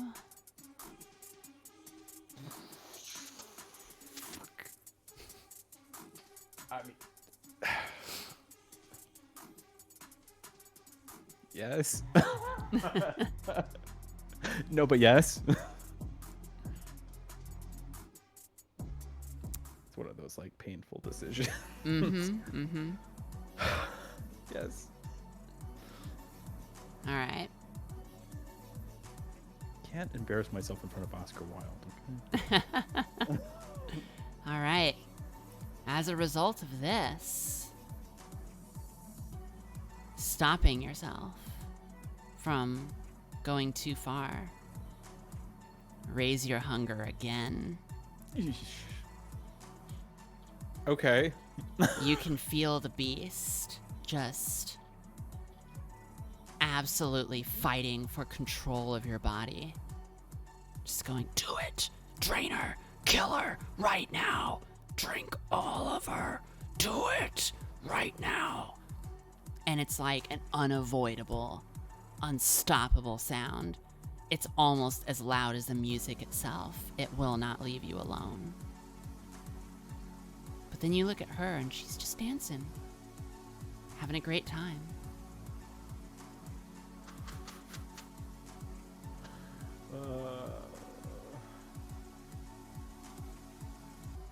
Okay. Yeah, God, I don't know.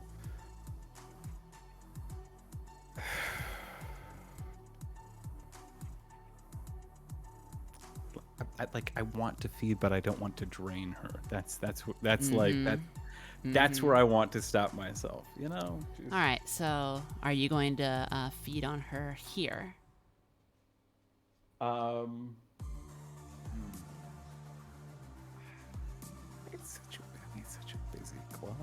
Like, It is a busy club. things are happening. Everybody's busy. I'll try it. I'm gonna, I'm trying to talk to her. I'll try to, like, do that, like, yelling thing that you kind of have to do, Yeah. but not, like, directly into her ear, so it's not painful. Yeah, and just be like, hey, do you want to, like, go somewhere where we can talk? Like, Roll And- charisma persuasion with those 4 hunger dice of yours. What if we don't? What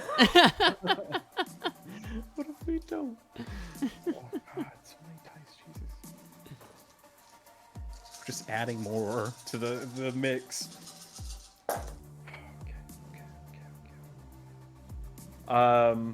Let's see. I will do.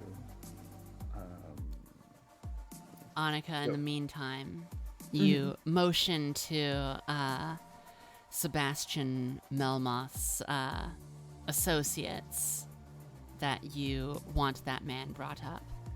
So they go over to him, and you hear them explain that he's been accepted to go into the VIP booth by a very important person. And he's like, me?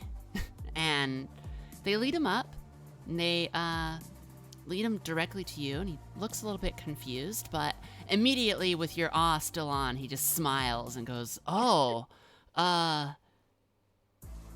hey, did you invite me up here? I did. I couldn't help but overhear when I was down at the bar. You were talking about some sort of company or startup that you were participating in, and it caught my attention. I'd love to hear more about it. Oh my God. His eyes light up. The smile.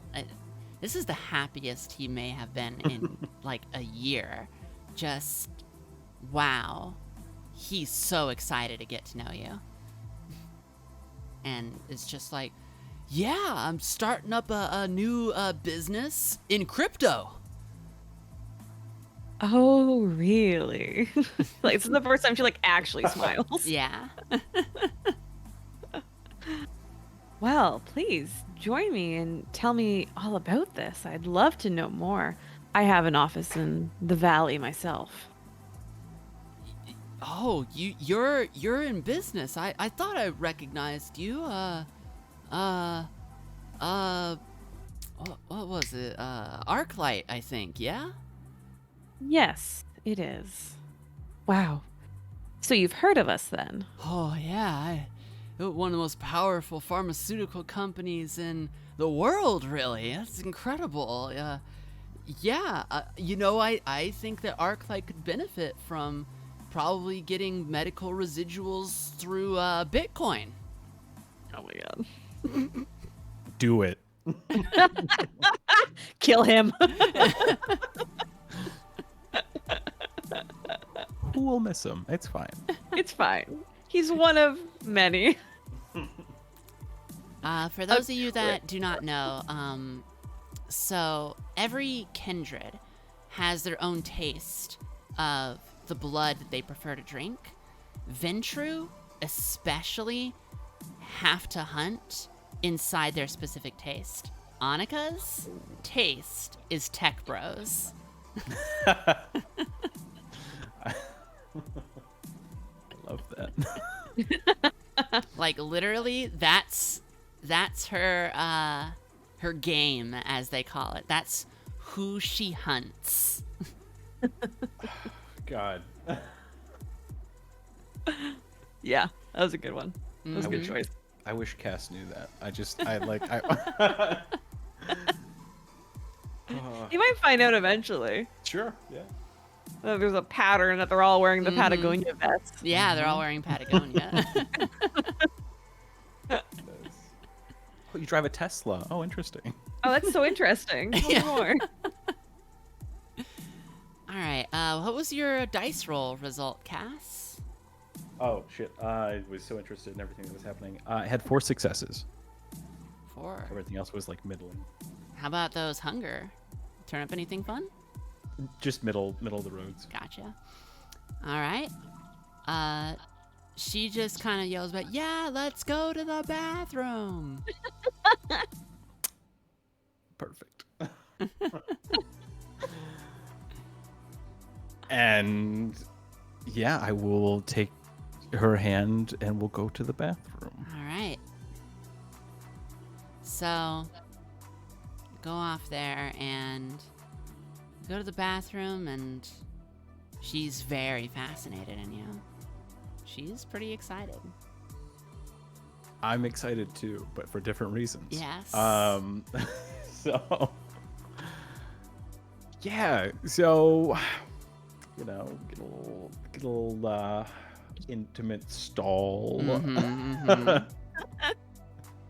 You know, nice little stall together, Mhm. and A couple stall.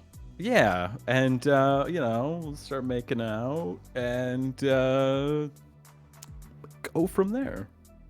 All right. So you want to feed? Yeah. Oh yeah. All right. So, because you have 4 hunger, you will have to make a willpower roll Jesus. Okay. to stop yourself from going too far. Okay, my willpower is good, so that's helpful. And is that against hunger? Nope, just a willpower roll. Okay.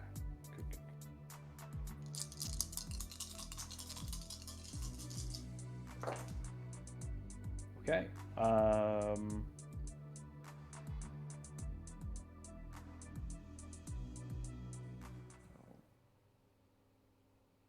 In total, that ends up being 3 successes. 3. Yeah. Okay. How much hunger would you like to remove? I mean, ideally, 3 hunger would be great. You know, but at the very least, I'd love to get rid of 2. 2 would be fantastic. You can safely remove 2. Yeah. If you go 2. for more, you might kill her. Oh shit. Okay. Yeah. I don't want to make a mess in Oscar Wilde's bathroom. Yeah. So, I'm just gonna let's go for 2, All right. which is, you know, midnight snack. All right. You. Can we have quotes so that I don't want to make a mess in Oscar Wilde's bathroom be like in record forever? We Oh, have to God. put that in the Discord. Yes. Yeah, absolutely. Damn it. Okay. Perfect. It's too good. For eternity. All right. All right. So you drain enough blood to relieve yourself of 2 hunger, so you can taste her. She is a performer. She actually has, she's kind of like starting up as being an influencer. She has a community. She has a crowd. She gets pretty good numbers, decent, on TikTok. She also has a pretty good following of people who look at her stuff that she does on YouTube. She likes to do little scenes, comedy scenes. She's really funny. Yeah. She is hoping one day to make a career, not only in comedy, but maybe being a comedy actor. She wants to get into maybe movies, stage plays, stand-up. She dreams about it. She knows that she's not quite there yet, but she does local venues. She tries out for things. Any open casting call for a comedy role that sounds like they need a funny girl in there, she goes. You can taste that in her. And tonight is just a night of her having a good time, letting loose. She's real excited that she met this dashing man here at the Vampire Club. It's her second time being here, and she's never met anyone like you.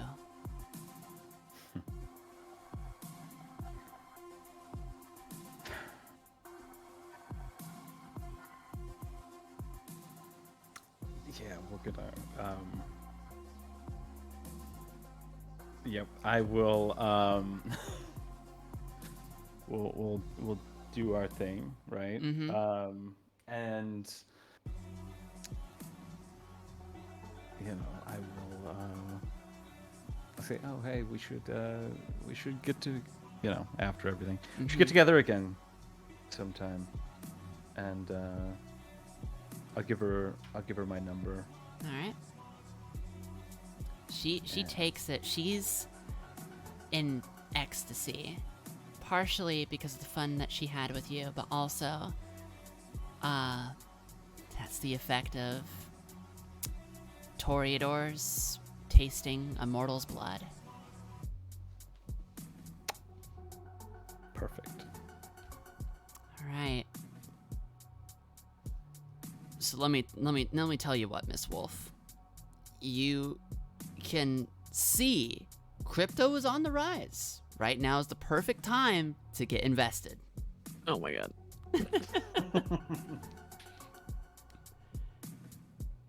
Well, that does sound like a interesting proposition. Yeah, talk nerdy to me. Oh my god. It I know I chose this. It also physically hurts me to do it, to hear it. Does Annika love it, or I want to know. Ugh. I feel like she's been in business for so long that she's like, yeah, that's nice. Yeah. That's nice. And right. has just seen so many eras Yeah. of revolution of technology. She's like, this is just another fad. It's whatever. Yeah. It means nothing to her. So what I think, so she's still got awe on. So she's kind of just chill. She doesn't have to do too much. She's still kind of enraptured with her. Yeah, very much so. So she's gonna say, well, it's a little late in the evening, but I mean, why don't we talk more specific details? I can have my driver pull the car around front. Oh, yeah, I'd love that. I would absolutely love that. So she'll text Maurice and get the car going. She's like, oh, well, follow me. And she'll start to lead him out of the club. Mm-hmm. With the car out front. Maurice pulls the car out into the front. He follows like a dog on a leash. And so they'll get in the car, and there's one of those it's not a barrier, but the screen goes up. Mm-hmm. You know what I mean? In the middle of the car. Mm-hmm. One of those. Yeah, that's in there in that town car. Nice. And so she'll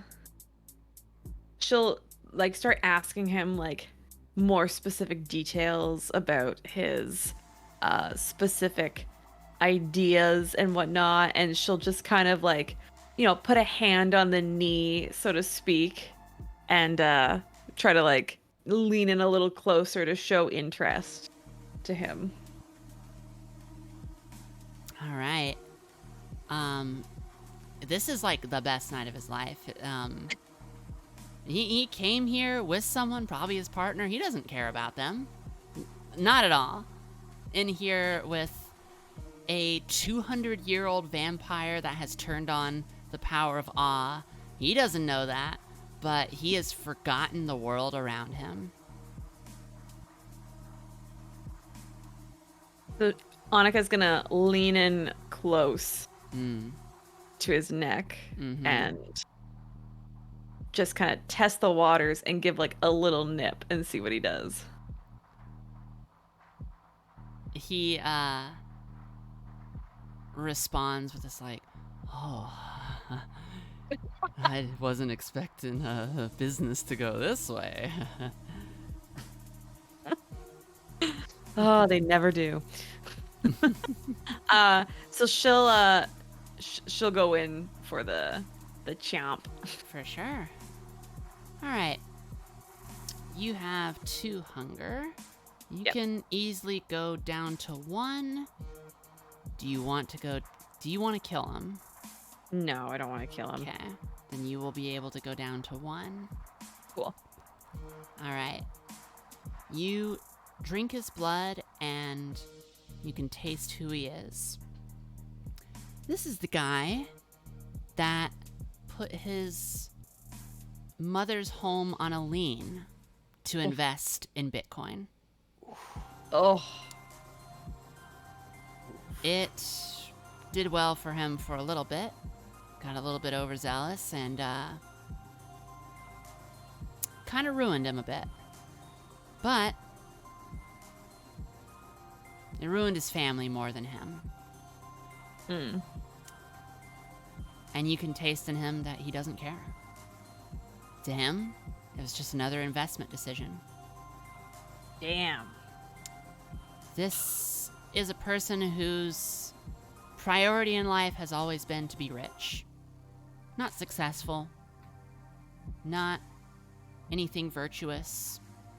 Rich, power, fuck bitches, get money. That's his personality. That's his lifestyle. That's what he wants more than anything in the world. And you taste that in his blood. And my God, does your beast love that selfish, greedy blood.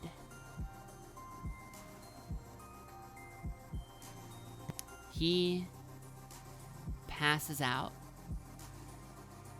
with a smile on his face. He's out. Gone. He's out cold? Yeah. Oh, shit. It's not in my plan. God damn it. He'll probably be back in like 10 minutes. Won't be that long, but 10 minutes. Okay. Well, I'll get Maurice to pull the car around to like kind of the back alley area of the club and hoist him outside and just kind of sit him down there. He'll wake up. He'll be fine. exactly. All right. So, Cass, you learned that this girl that you were with, her name was Allison. And she comes to this club often. She certainly plans on coming to it more often if you'll be there. Perfect. As you leave, you can see the view, the overviewing Oscar Wilde surveying a shoot of blood in his glass. He waits for you to go to him.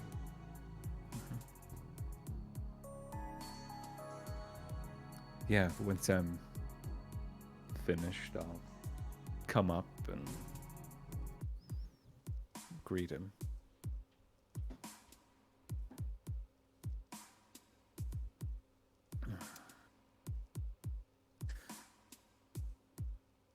Sebastian. James? Well, successful night of business. Is that all you have to tell me?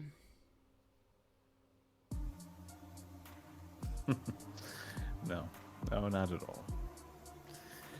Not at all. Are we okay to speak here?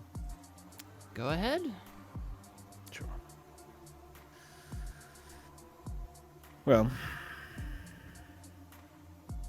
the Anarchs wish to deal with Annika and Arclight. They wanted to make an exchange in order to continue moving her products in Oakland. She needed to provide them one shipping container, as well as the employment of 4 Duskborns. Did Annika Wolf make a deal to hire Duskborn? She didn't. But I did. His eyebrows raise. Turns and looks at you and goes, "Really?"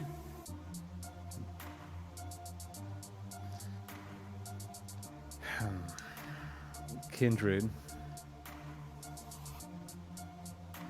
Persecuted at that. Needed help. And I've offered it. Now there are tensions that are high between Anarchs and Camarilla, I know. But maybe this is a step in cooling things to some capacity. It also doesn't it also doesn't hurt to have a couple of ears on the inside. I'm sure they think the same thing, but I think, in that regard, you give the Anarchs a bit too much credit. Anarchs don't care about the Duskborn. Camarilla doesn't care about the Duskborn. Really, there's only one group that does care about the Duskborn. I assume you've already had that conversation. we have. I have had that conversation. And you took them anyways. Well, I am a member of the Camarilla, but I'm also James Castle.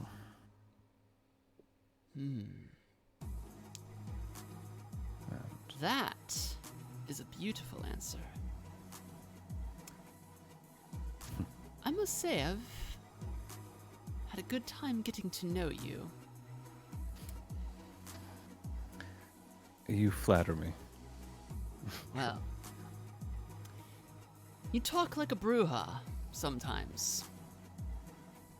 I think that is interesting from a Toreador. Respectable. And it says a lot to your youth. And that is not a bad thing. A lot of kindred lose their humanity over the decades. They are exposed to their unlife. It's really rare to find kindred that hold on to their humanity.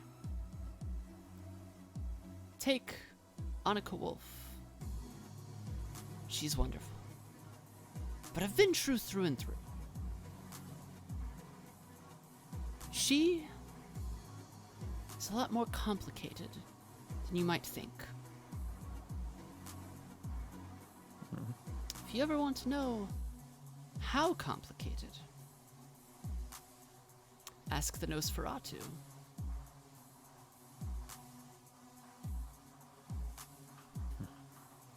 As far as I know, they have a file on her.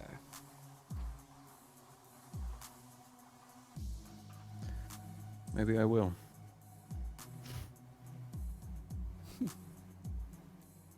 Well, feel free to enjoy the night if you wish. I think I'm going to grab a bite to eat. Thank you for a splendid evening. And I hope to see you again.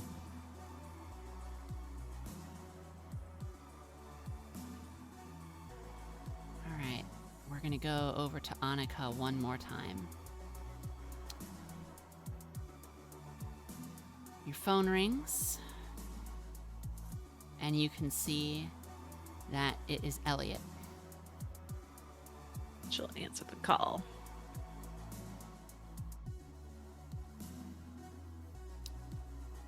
And say, yes.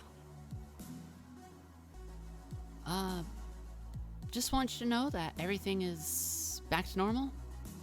Shipping seems to be continuing, and we've been informed that the Oakland hospitals will be accepting our shipments after all. Well, good. Seems everything's worked out the way that it should for the evening. Yeah, we got a call. From someone named John Wolf. Said that he was related to you. He's not. Okay. What did he want?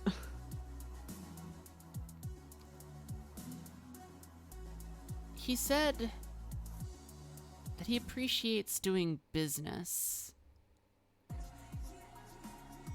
with, I didn't understand this, but he said with the Ivory Tower. Does that mean anything to you?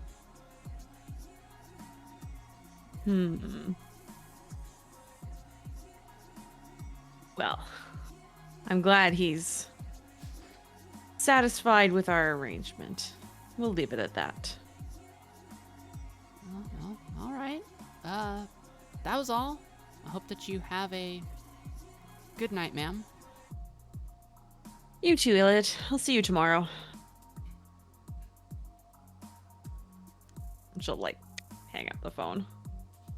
And, tell Maurice to... I'm assuming Maurice has already taken her back home, but they'll be heading home. Yep. Maurice stops at this traffic light.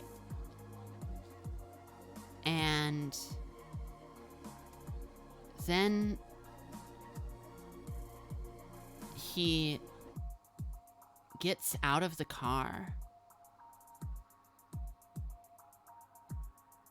He stands up, walks over to your car door,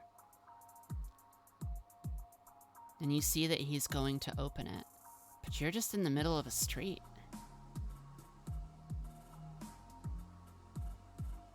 I'm gonna lock the doors from the inside. Because I don't know what the frick he's doing. He just keeps trying to open it. Just keeps on trying to open it. I'm gonna use compel and just tell him to stop.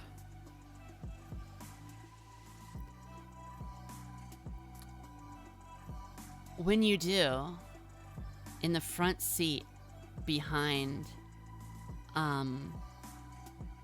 the driver's seat, you hear somebody walk up and sit in that as Maurice continues to try opening the door. Mm-hmm.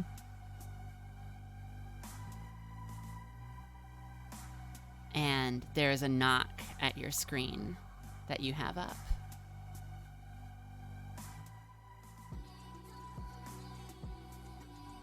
I'll lower it like an inch. You see over the top of it very Nosferatu looking eyebrows. Oh my god. Ugh. And she'll lower the divider down just a touch more. Can I help you with something?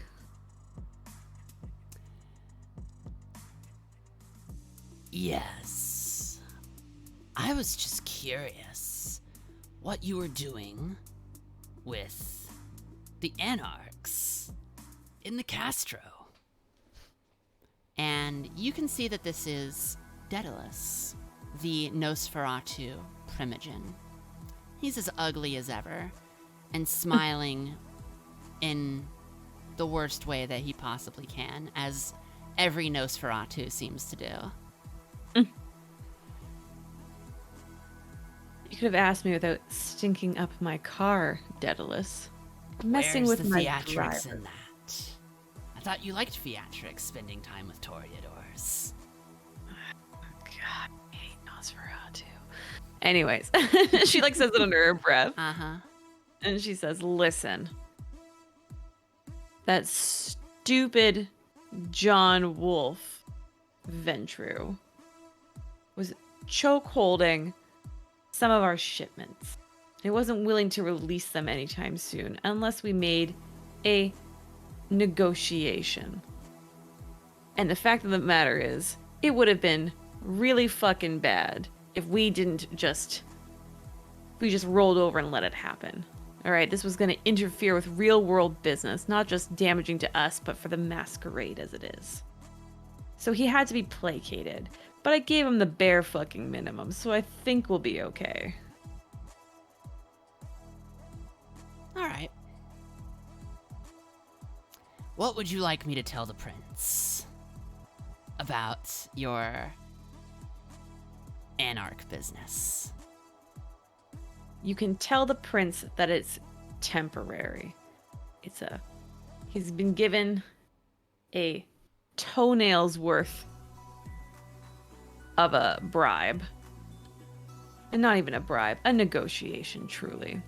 But we never made specifics on how long we have to do this for. So I figure we give him a couple, we call it a day, and we go from there. You can tell him it's temporary, it's nothing permanent, and there won't be any more business moving forward after this.